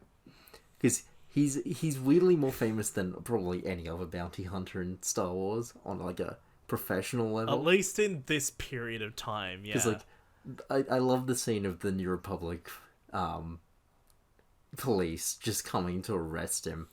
And then one of them's like, are you by any chance this? And he's like, no. I don't know what you're Don't talking know what you're talking about. Never heard of him. Yeah. It's a good episode of television. It's a good episode of The Mandalorian. It has absolutely no business being here, but it's still good either way. Anyway, that continues into episode 6, which I don't really even consider that much an episode of The Mandalorian, as it is really just a Luke and Grogu episode. Because when you really look at it, Mando's in only a few scenes in the whole episode. He spends most of the time napping on a fucking bench. Yeah. And then he just, like, fucks off. And then you just see him at the end where he goes to talk to the other guy. And then, like, he's barely in it. Like, he only has a few scenes. Like, this episode is... They're touching scenes. Focused. They're good scenes when Mando's there. Oh, yeah. Yeah. And I'm also going to say, for the amount of shit talking I'm going to do about this episode, the scenes with Luke and Grogu are pretty good as well. I said it. There you go. You're happy I've said it. I actually really do like those scenes. But I like them in the same way that I like the Luke scene in Mando Season 2. I like it in a vacuum on its own. And then as soon as you add the context of everything else going on, I don't like it at all. What do you mean everything else going on? There's nothing else going on. Well, no, I just mean that you add it in the context of... the butchered storyline of Mandalorian Season 3. You add it in the context of the fact that it completely reverses the ending of Season 2 immediately. You add it in the context of the fact that it's in a show called The Book of Boba Fett. I mean, I don't know about you, but I've never really thought of Boba Fett and Luke Skywalker as rivals. So I don't really see any business of Luke Skywalker being in a show about Boba Fett. But I want to talk about the Luke stuff for a bit, because that's primarily what this episode is focused on. This episode isn't as much a continuation of the Mandalorian storyline as it more is a continuation of the Luke Grogu idea, or like I know you said the other day, the setup potentially of Luke and his academy, and maybe I know you said that they might be setting something up for that, and they may do something more with that at a later stage. And I want to be on record right now saying that I know I said that sounds fucking terrible in a message, but I was also annoyed by the episode of television that I just watched. I'm on board with it as long as it's one of two things. It's a mini series like the Obi-Wan series. It's not a show. It's just a mini event series, and it's a one and done. That's it. You never see or hear about it again. And I'm only okay with it if it is animated with Mark Hamill voicing the character, or if it's a recast. Hold up. Can we backtrack like 20 seconds?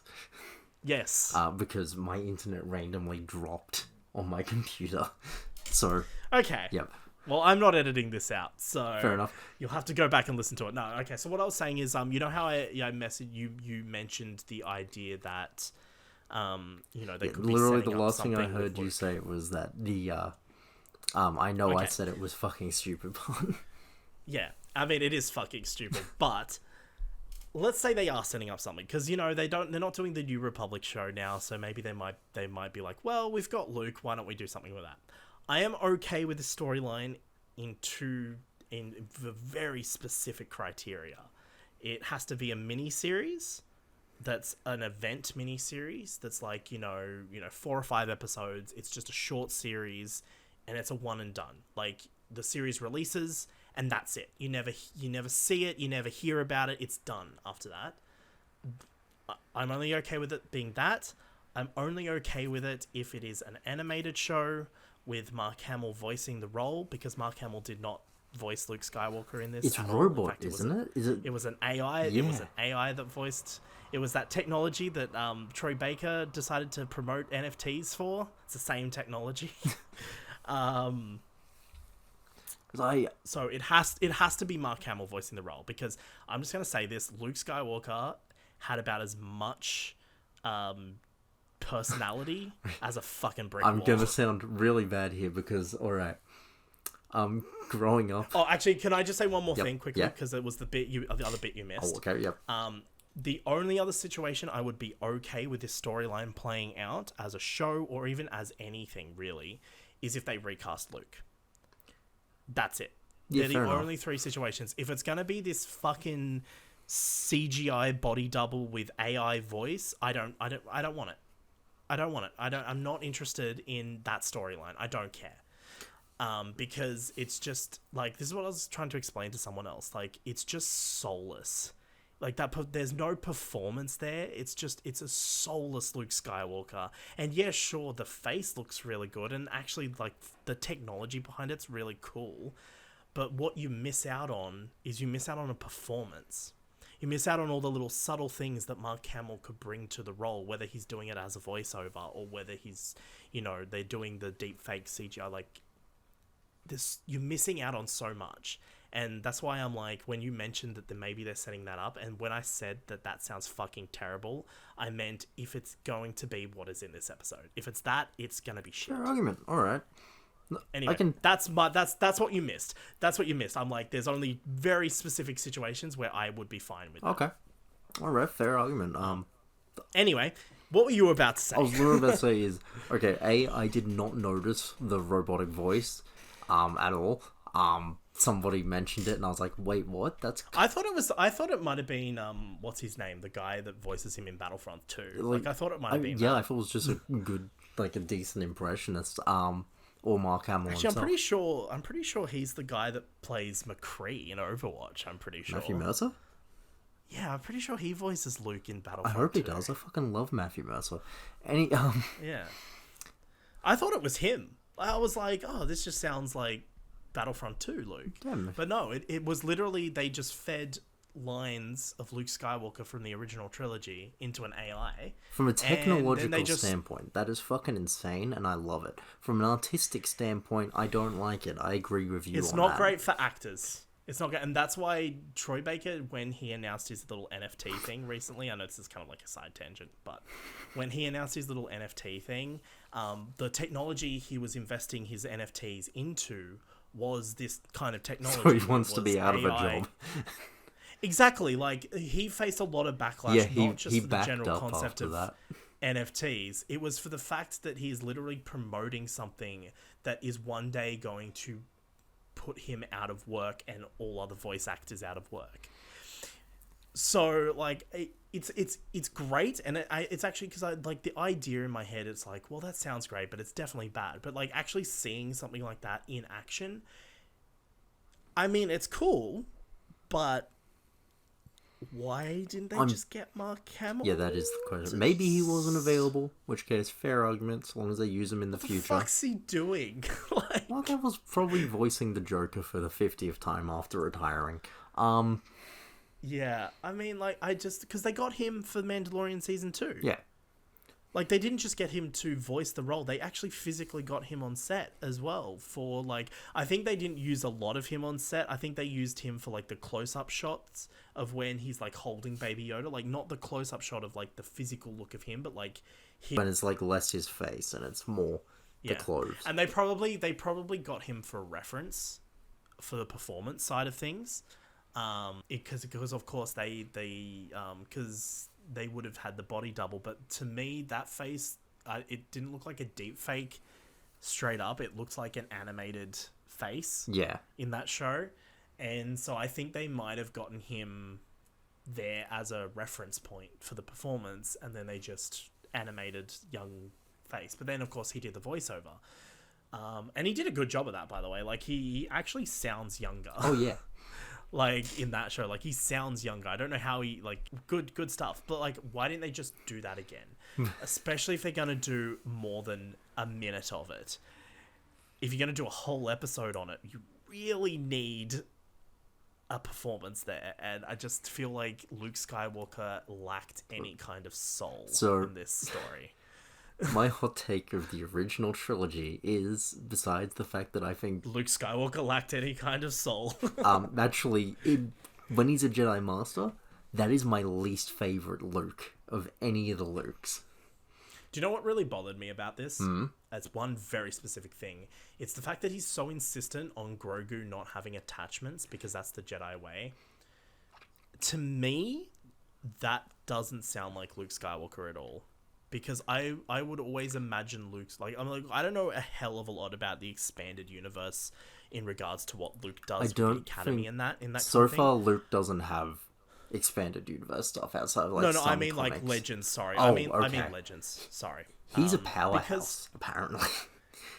Because to me, the Luke Skywalker, even in Return of the Jedi, like, he wants to train, like, he wants to learn the ways of the Jedi, learn the way of the Force, but, like, to me, he doesn't seem like he would follow everything in regards to the Jedi way. Like, I feel like, because, you know, like, the biggest thing, like, even in The Force Awakens, you know, like, I mean, he says, you know, like, the Jedi were flawed, and the way of the Jedi is flawed. And one of the biggest reasons, like, literally the reason the Jedi fell was due to attachment and their rules on attachment.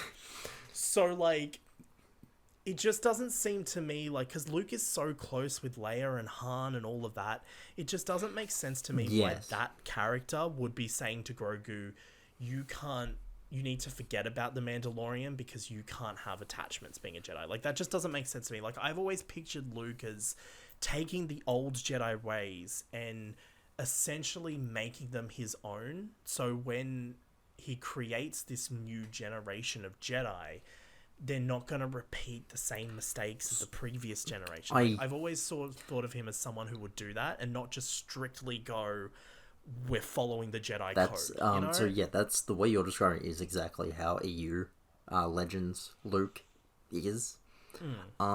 Something I've heard... Like, obviously we know this all turns to shit Yeah. in The Last Jedi. Like, we know that. But I don't think that's a result of... Like, I think Luke can still abandon a lot of aspects of the Jedi. I did see something interesting that and I think if it plays out this way, it probably won't, but if it does, I can agree with Luke. Also, does Luke just abandon his relationships with Han and Leia? Come Force Awakens, yeah, he does. No, yeah, but that's completely different context, though. I'm talking about now. Like, does he just go, you know what? Like, we've saved the Empire, but I'm gonna go off and be a proper Jedi. So he looks like he's pretty later. hermited, but also he must keep in touch because he needs to go get Ben at some point. Yeah, but he also shaves, so doesn't seem very hermited to me. But like, he's got to go to the shops to buy his razors at some point, you know? Maybe he uses his lightsaber. Maybe he uses the tip of his lightsaber to kind of, like, trim away the little beard hairs. Safety first.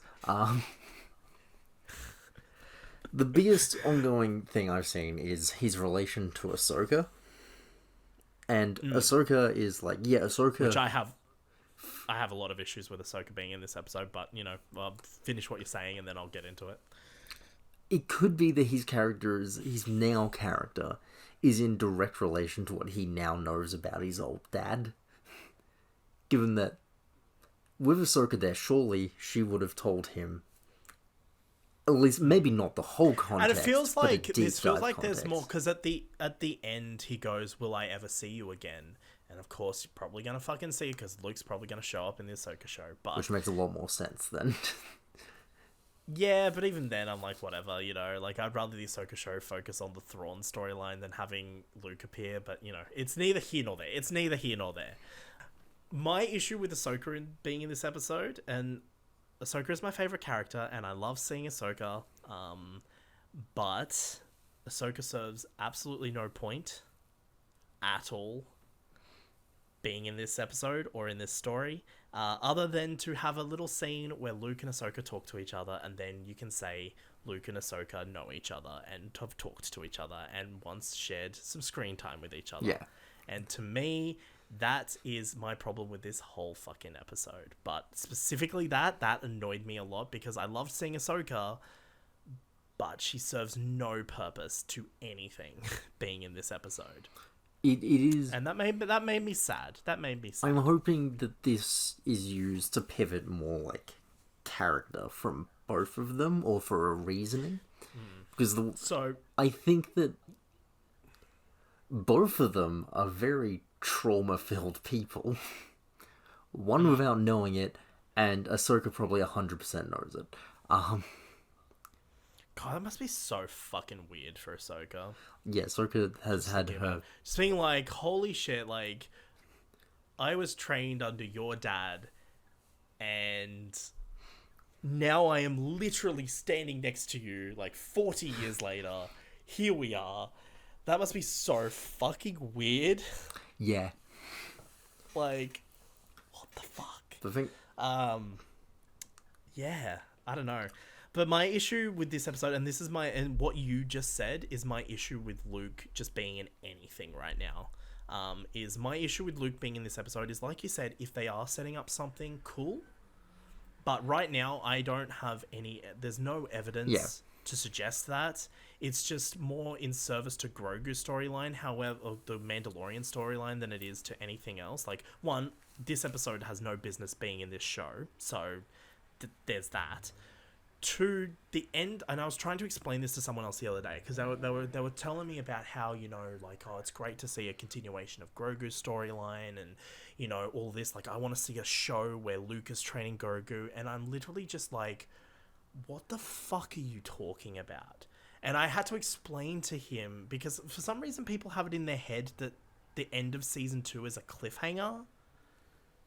Like, it's not a cliffhanger, it's a resolution to a story. Like, Grogu's story isn't about him becoming a Jedi and doing all that. Like, literally, Grogu's story, the whole point of that storyline of the show that drives the plot of The Mandalorian forward, is to get Grogu to the Jedi. Once Grogu gets to the Jedi, and obviously I complained about that being Luke, but Luke is the natural endpoint to that storyline, right? Once he gets there, the story's over. It's done. Like, there's nowhere for that story to go now, because you've told the story. And then season 3 is going to pick up with a new storyline. And that storyline is exactly what I was describing to you earlier. Like, I think Grogu appearing again should be the resolution and the payoff to a different storyline. Like, Grogu shouldn't be appearing straight away. Like, we shouldn't see Grogu for a whole season of television. Like, it should be at least a year or two before we see Grogu again. Because, like... this is what frustrates me about this, is they literally took the end of season 2 and resolved it in the space of 2 hours. Yeah. And I hate that so fucking much. And this is what I said to my friend, like, because my friend's like, oh, you're just hating to hate. And I'm like, bro, like, you're not understanding what I'm saying. There is a whole season of television here. It's like, do you know what it's like? This is like some oh god, I'm fuck. This is like some Chibnall kind of writing. Like, that's what this is like, even though I will say the quality is a lot better. But it's the same shit. Yaz and the Doctor, there is a whole season of television there where you could build that relationship to make the... I am bringing Doctor Who into this. Yay, we are going to talk about the New Year's special after all. But, like, the whole Phasmin thing, like, you need a whole season of fucking television to build to that, because there was nothing building to that prior to it, right? A whole season of television where you could explore both of those characters, and instead what we got was Doctor Who Flux. It's the same fucking thing. A whole season of television where you could have this great arc for Din Djarin that resolves itself with him going to meet Baby Yoda. You could have the exact same story that played out in these 2 episodes play out across a whole season, and it actually means something. Oh, well, we got his Book of Boba Fett. And it actually matters to the fucking plot of the story. And instead, what we get is you get a bunch of cool scenes with Baby Yoda, like with Grogu and Luke and training, and then they immediately backtrack on the ending of season 2 straight away. What I find funny is okay, so this isn't really... There's a massive difference because I got really worked up then. It's just I hadn't realized how angry this actually makes me. Like, holy shit. Okay, sorry, go ahead. I'm just gonna take a moment to calm down. This does remind me of something. And, like, they're different landscapes. One is the movies, one is TV. But I've learned this is no stranger to Star Wars at all. This reminds me of when Han went into the Carbonite at the end of episode 5. And then, like, the first 10 minutes of episode 6 is them getting Han out of the Carbonite. Yeah, definitely. Like, because there's a big time jump between 5 and 6 as well. Yeah. Like, there's not as big of a time jump between 4 and 5, but 5 and 6 there's a time jump there. So, like, yeah, exactly like what you said. Like, there's a whole potential for some storytelling there. Like, you could really tell some interesting stories with Luke, with Leia, with all of those characters. And it's just like, I'm sorry, but, like, I know people like this episode, but to me, like you were saying, if they are setting up something, great, but there is nothing to suggest that they're doing that. Because the exact moment that Grogu went back to Din, which I knew that's how that was going to go as soon as the scene played out where Luke is like, hey, here's Yoda's lightsaber, or here's a fucking Beskar shirt. Pick which one you want. I was like, well, obviously Grogu's gonna pick the fucking Beskar shirt and go back to the Mandalorian. So as soon as that happened in the next episode, I was like, okay, cool, they're going down this route. But the moment that Grogu goes back, Luke Skywalker's whole appearances is nothing more than fan service. Yes. It's nothing more. There's no depth, there's no substance, there's nothing going on. And this is what makes me mad. Like, I love fan service, but at the end of the day, it has to serve a purpose. Hopefully it will, but we have no proof. Fingers crossed, but if it doesn't serve a purpose, then it's just fan service for the sake of it. And, like, that's why I hate Ahsoka's in this episode, because Ahsoka's sole reason for being in this episode is to have a shot where she stands opposite Luke, and then they have a little conversation with it, and then you can go, oh, look, it's Ahsoka and Luke.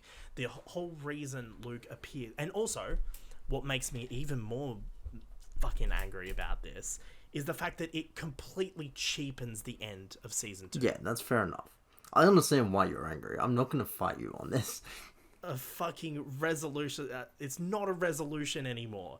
It's just a dumb fucking scene where Luke Skywalker shows up and you have this resolution to a character arc that's perfect. Like, I want to emphasize what I love about that scene is the resolution to Mando and Grogu. Like, that part specifically of the scene where, like, you know, Mando takes off his helmet. That's a resolution to... That's like a payoff to not only his entire arc in the show, but it's a payoff to that relationship. It's everything, right? That's what I was saying earlier. Like, season 1 Mando would not take off his helmet in that moment. Yeah.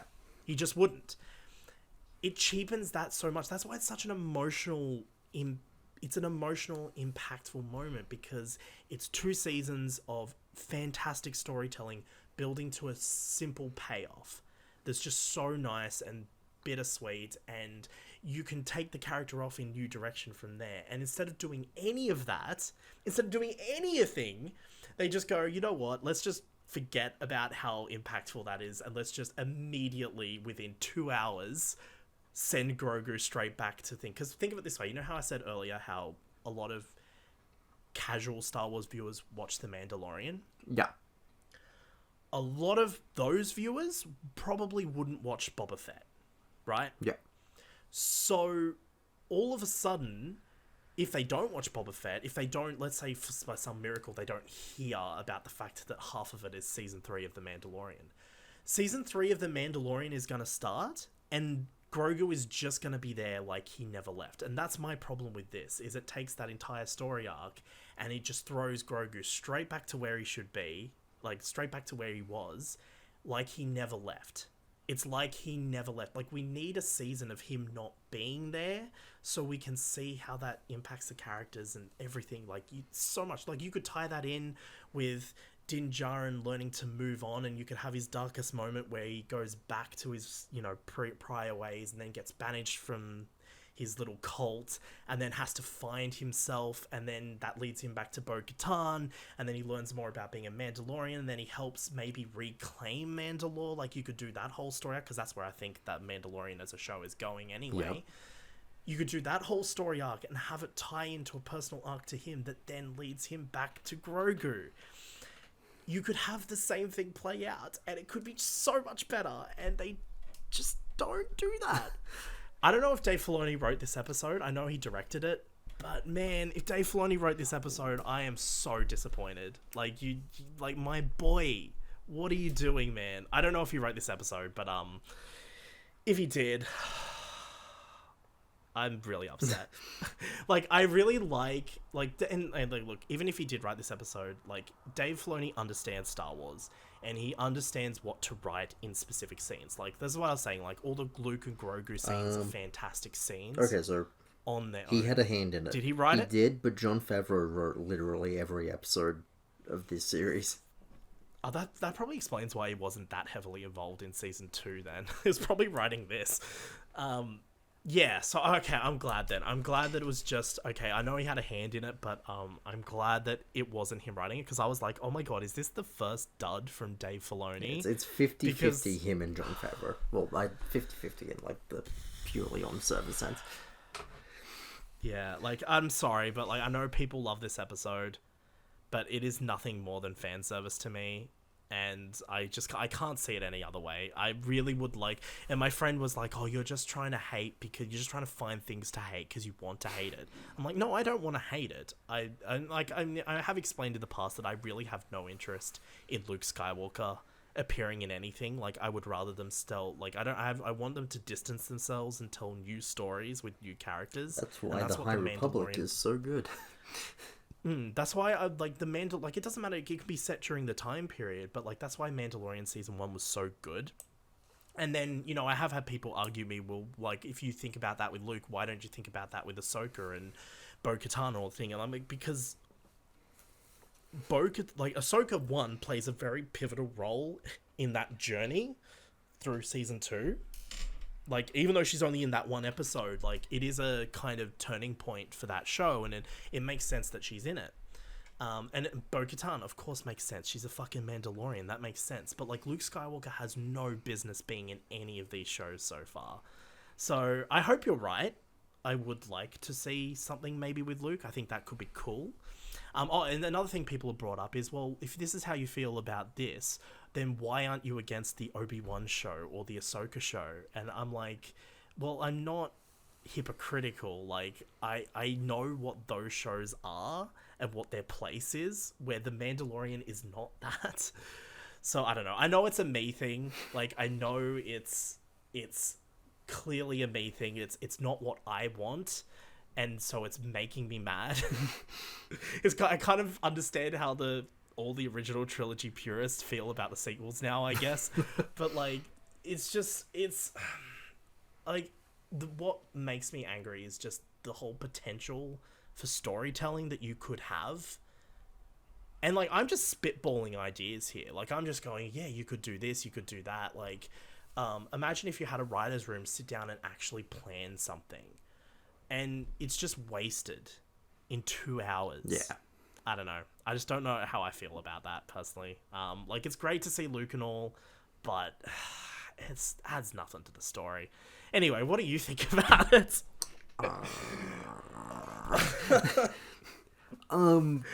Oh fuck, man. Oh, I'm actually I'm not even kidding. I am actually sweating right now. Like, I am so fucking heated about this. I wasn't expecting to get heated about this. Like, I was expecting just to be like, yeah, this is how I feel about this. But then, just as the more I talked about it, the more angry it made me. You earlier. I'll be chill about it. You now. Oh, Jesus. I do apologize. This is just the episode talking about how shit that is. Anyway. I think most of my thoughts on it are literally just... I agree with you. I don't agree in the sense I'm very much a whore for fan service, but I agree with your reasoning. I can respect your reasoning. It's kind of do you know what? It's actually easier to talk about it than it is to try and explain it over text in a message. Over Messenger. Like, it's actually easier for me to just sit down and go, right, this is exactly what I think. Then try to that's probably why my friend's like, oh, you're just hating for the sake of hating it. It's like, shut the fuck up.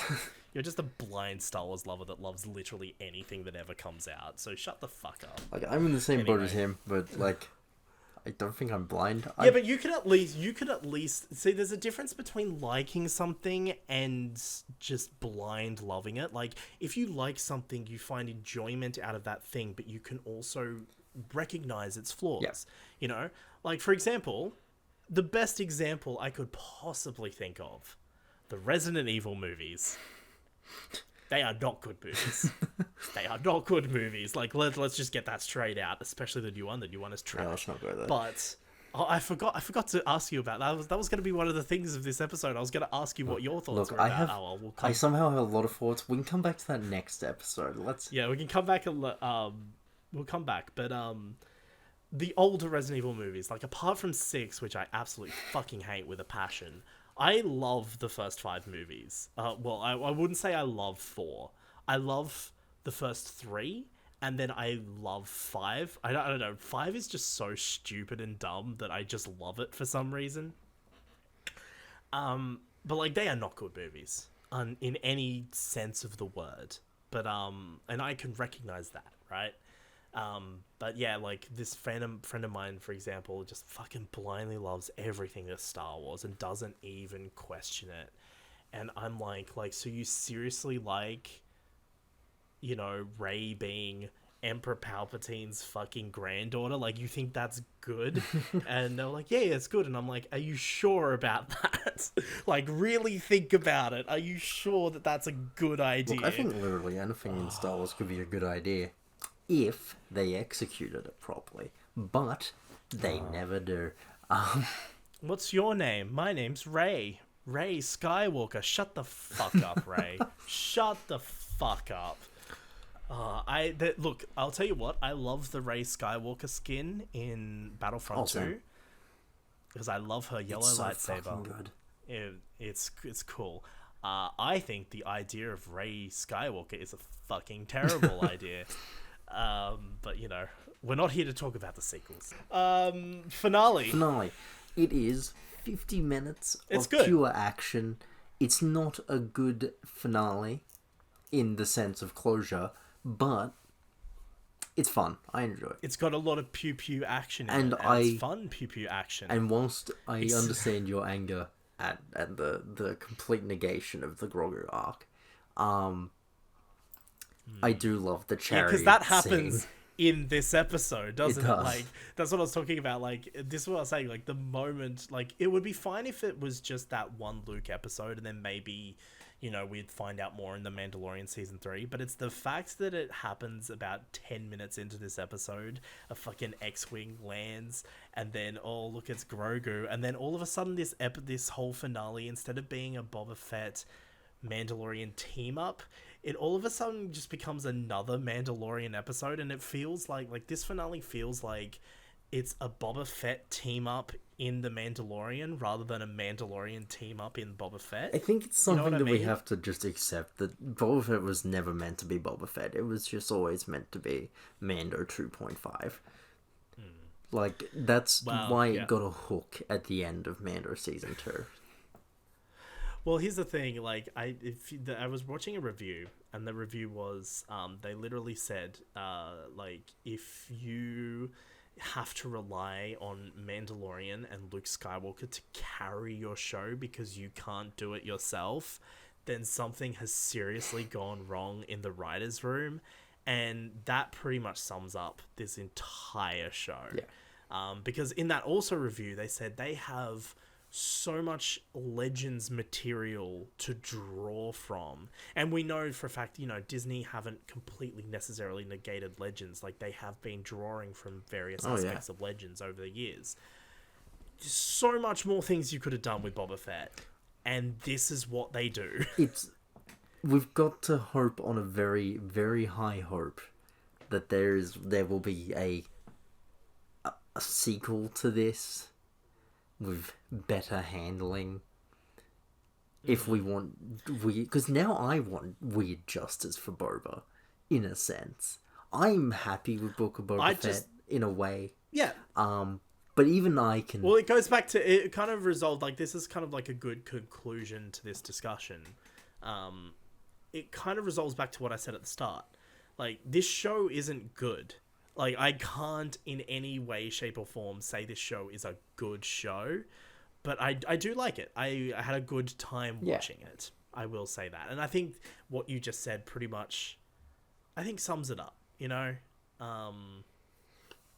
I enjoy it, but I also want better. I want better, and honestly, I probably wouldn't watch it again. I'd probably just watch episode 5, and I'm just gonna skip. Nah, I'm not doing any more than that. I don't care. It feels like I would, like, if I'm watching a Mandalorian rewatch, I'll finish season 2, and then I'll watch episode 5, and then I'll start episode 3. It's very much a watch the clips on YouTube show. It is, isn't it? It's very much, because there is, and I don't want to take away from Tamara Morrison. Like, I think it's really cool that he's gotten his own show. Yeah. You know, I think it's really cool that he gets to play Boba Fett and he gets to, you know, do something cool in the Star Wars universe. Like, I think it's great for him, and I 100% love that for him. But this ain't it, Chief. This really ain't it. Like, his story is the least interesting part of this show. Like, his second story. Because I think his Tusken story was actually quite interesting. I like it. I like his Tusken story. But even then, that's drawn out quite a bit to the point where it's kind of, like, loses its steam for part of it, I feel. I think... do you know what's the scene I love? I just love the scene where he, like, makes his little fucking spear club thing. You know, like, he earns that rite of passage and then he makes it. Yeah. Goes on the fucking cool lizard drug trip. I love that he fucking rides that big ass fucking monster. The Rancor. Classic. Wait, do you mean the Rancor? Yeah. Or the... No, not the Rancor, the other one. The one with the arms that comes out of the sand in the Tusken story. And he, like, gets on its back and rides it and chokes it. Oh, I can't fucking remember it. Yeah, isn't that interesting? I was actually going to open this whole conversation about going, you know what? I don't really remember that much from this show. I just remember the last 3 episodes. Yeah, I am having trouble. And flashes of prior. Yeah, that's pretty much how it is. It's the moment that earns him respect in the Tusken tribe. It's when he I can't remember what the monster looked like, but I know what you're on about. Yeah, but he had, like, big arms. He crawls out of the sand. He kills the other prisoner or eats the other prisoner or something or other, or buries him. I don't fucking know. But then he saves that little Tusken. And that Tusken, I think, is a kid. Like, it really seems like, because it's like the episode where they're, like, digging for water or something. And then he goes back and he literally, like, that little Tusken kid comes back with the head of the monster, and is telling the other Tuskens about the story of what he did, and that earns the respect and earns him a place within the tribe. And then that's what kicks off his whole story of, you know, growing. Do you know who we haven't mentioned the entire time? Cobb Vanth? Oh, no, actually, you have mentioned him. Sorry, I'm lying. You have mentioned him, but I haven't. That's the fucking cyberpunk kids. Right, yeah. Okay, let me clear something. I actually, under one context, don't mind those characters at all. I see they're characters, are they? Wow, Okay. that's high praise. There's a lot of hate for their designs and things and their Oh, aesthetic. I actually don't mind their designs. Like, Like- I really like the chick's outfit. Like, I think she's got a cool outfit. But people hate that because, like, oh, it doesn't mesh with Tatooine. But, like... No, but do you know what it does mesh with? It meshes with Star Wars. Someone pointed out, it's like Dexter's Diner is very much that, like, American graffiti design. this- like, a lot of okay. Star Wars designs come from George Lucas's love of that Yeah, kind the of, like, 50s hot rod aesthetic. era. And, yeah. And it fits in with that. Yeah. But, yeah, Cad Bane's fucking useless. He turns up. He says a bunch of words in the finale and looks really cool doing Very it. nice. And then he is the Boba Fett of this show. I've just realized that. He is literally the Boba Fett of this show. He turns up, says a few lines, and then just dies. So, the way I say it, At least he does a little bit more, though. He actually has a little fight with Boba Fett, at least. it was a pretty cool fight, too. Yeah, fucking pointless fan service, but... And if you're just tuning in now and you haven't been paying attention because I started ranting about how shit Luke Skywalker is in this show, we did mention earlier that it's not a very good resolution to Boba Fett. The whole show feels like a weird epilogue to an unaired Clone Wars serial. At least that whole... Not the whole show, sorry. The entire Cad Bane thing. Do you know what would have been interesting? Yeah... If they brought Emilia Clarke into this show Oh, yeah. and maybe did something with that. Because we're never getting Because Solo Darth Maul's 2. dead. So why not take that storyline and maybe do something with that? Like, what if it wasn't the Pike Syndicate? But the Crimson Dawn. What if it was Crimson Dawn, man? Like, oh my god. You have so many stories you could tell, and this is the one you tell. Anyway, whatever. You know what? I'm done. I'm actually fucking... I wasn't expecting to talk about this for that long, but I got really mad, and I do apologize for getting really mad. Anyway, that pretty much wraps that up. I'm done. I just, you know what? I don't care anymore. I just don't care. I want to go and play Battlefront 2. A sec. As I said at the start of the episode, this episode is now available on podcast services along with all of our previous episodes now, so you can head over to the links in the description if you want to check some of those episodes out. And of course, if you're listening to this on the YouTube channel, make sure you click the little thumbs up button, subscribe, all of that kind of thing. And if you're interested in streams, if you like a bit of the video gaming from time to time, I do streams regularly on my channel and maybe occasionally make a video about a video game. Who knows, really? But if you like it, maybe subscribe and maybe check some of that stuff out. Do it. Yeah, I also am getting back into virtual photography, so make sure you head to my Instagram and my Twitter, which is where I post. I'm going to be posting a lot more virtual photography on Twitter than I am on Instagram because I'm saving my best ones for Instagram. But yeah, definitely go check that out. I've got a lot of cyberpunk stuff in the works. Definitely go and follow the links in the description for that kind of stuff. As usual, there's nothing you probably want to plug. So go watch our Doctor Who show. Yeah, do that. Doctor's in Distress. Yeah. I'll tell you what, I was certainly in distress this episode. But yeah, other than that, I think you should take us out to end us off, and then we should both go get some sleep. Thanks everyone for listening. We will catch you next time. I can't put much energy into this. Adios, amigos. Yep, as Michael Scott says, catch you on the flippity flip. And then just imagine that we did like 20 takes of that because we kept missing the hoop.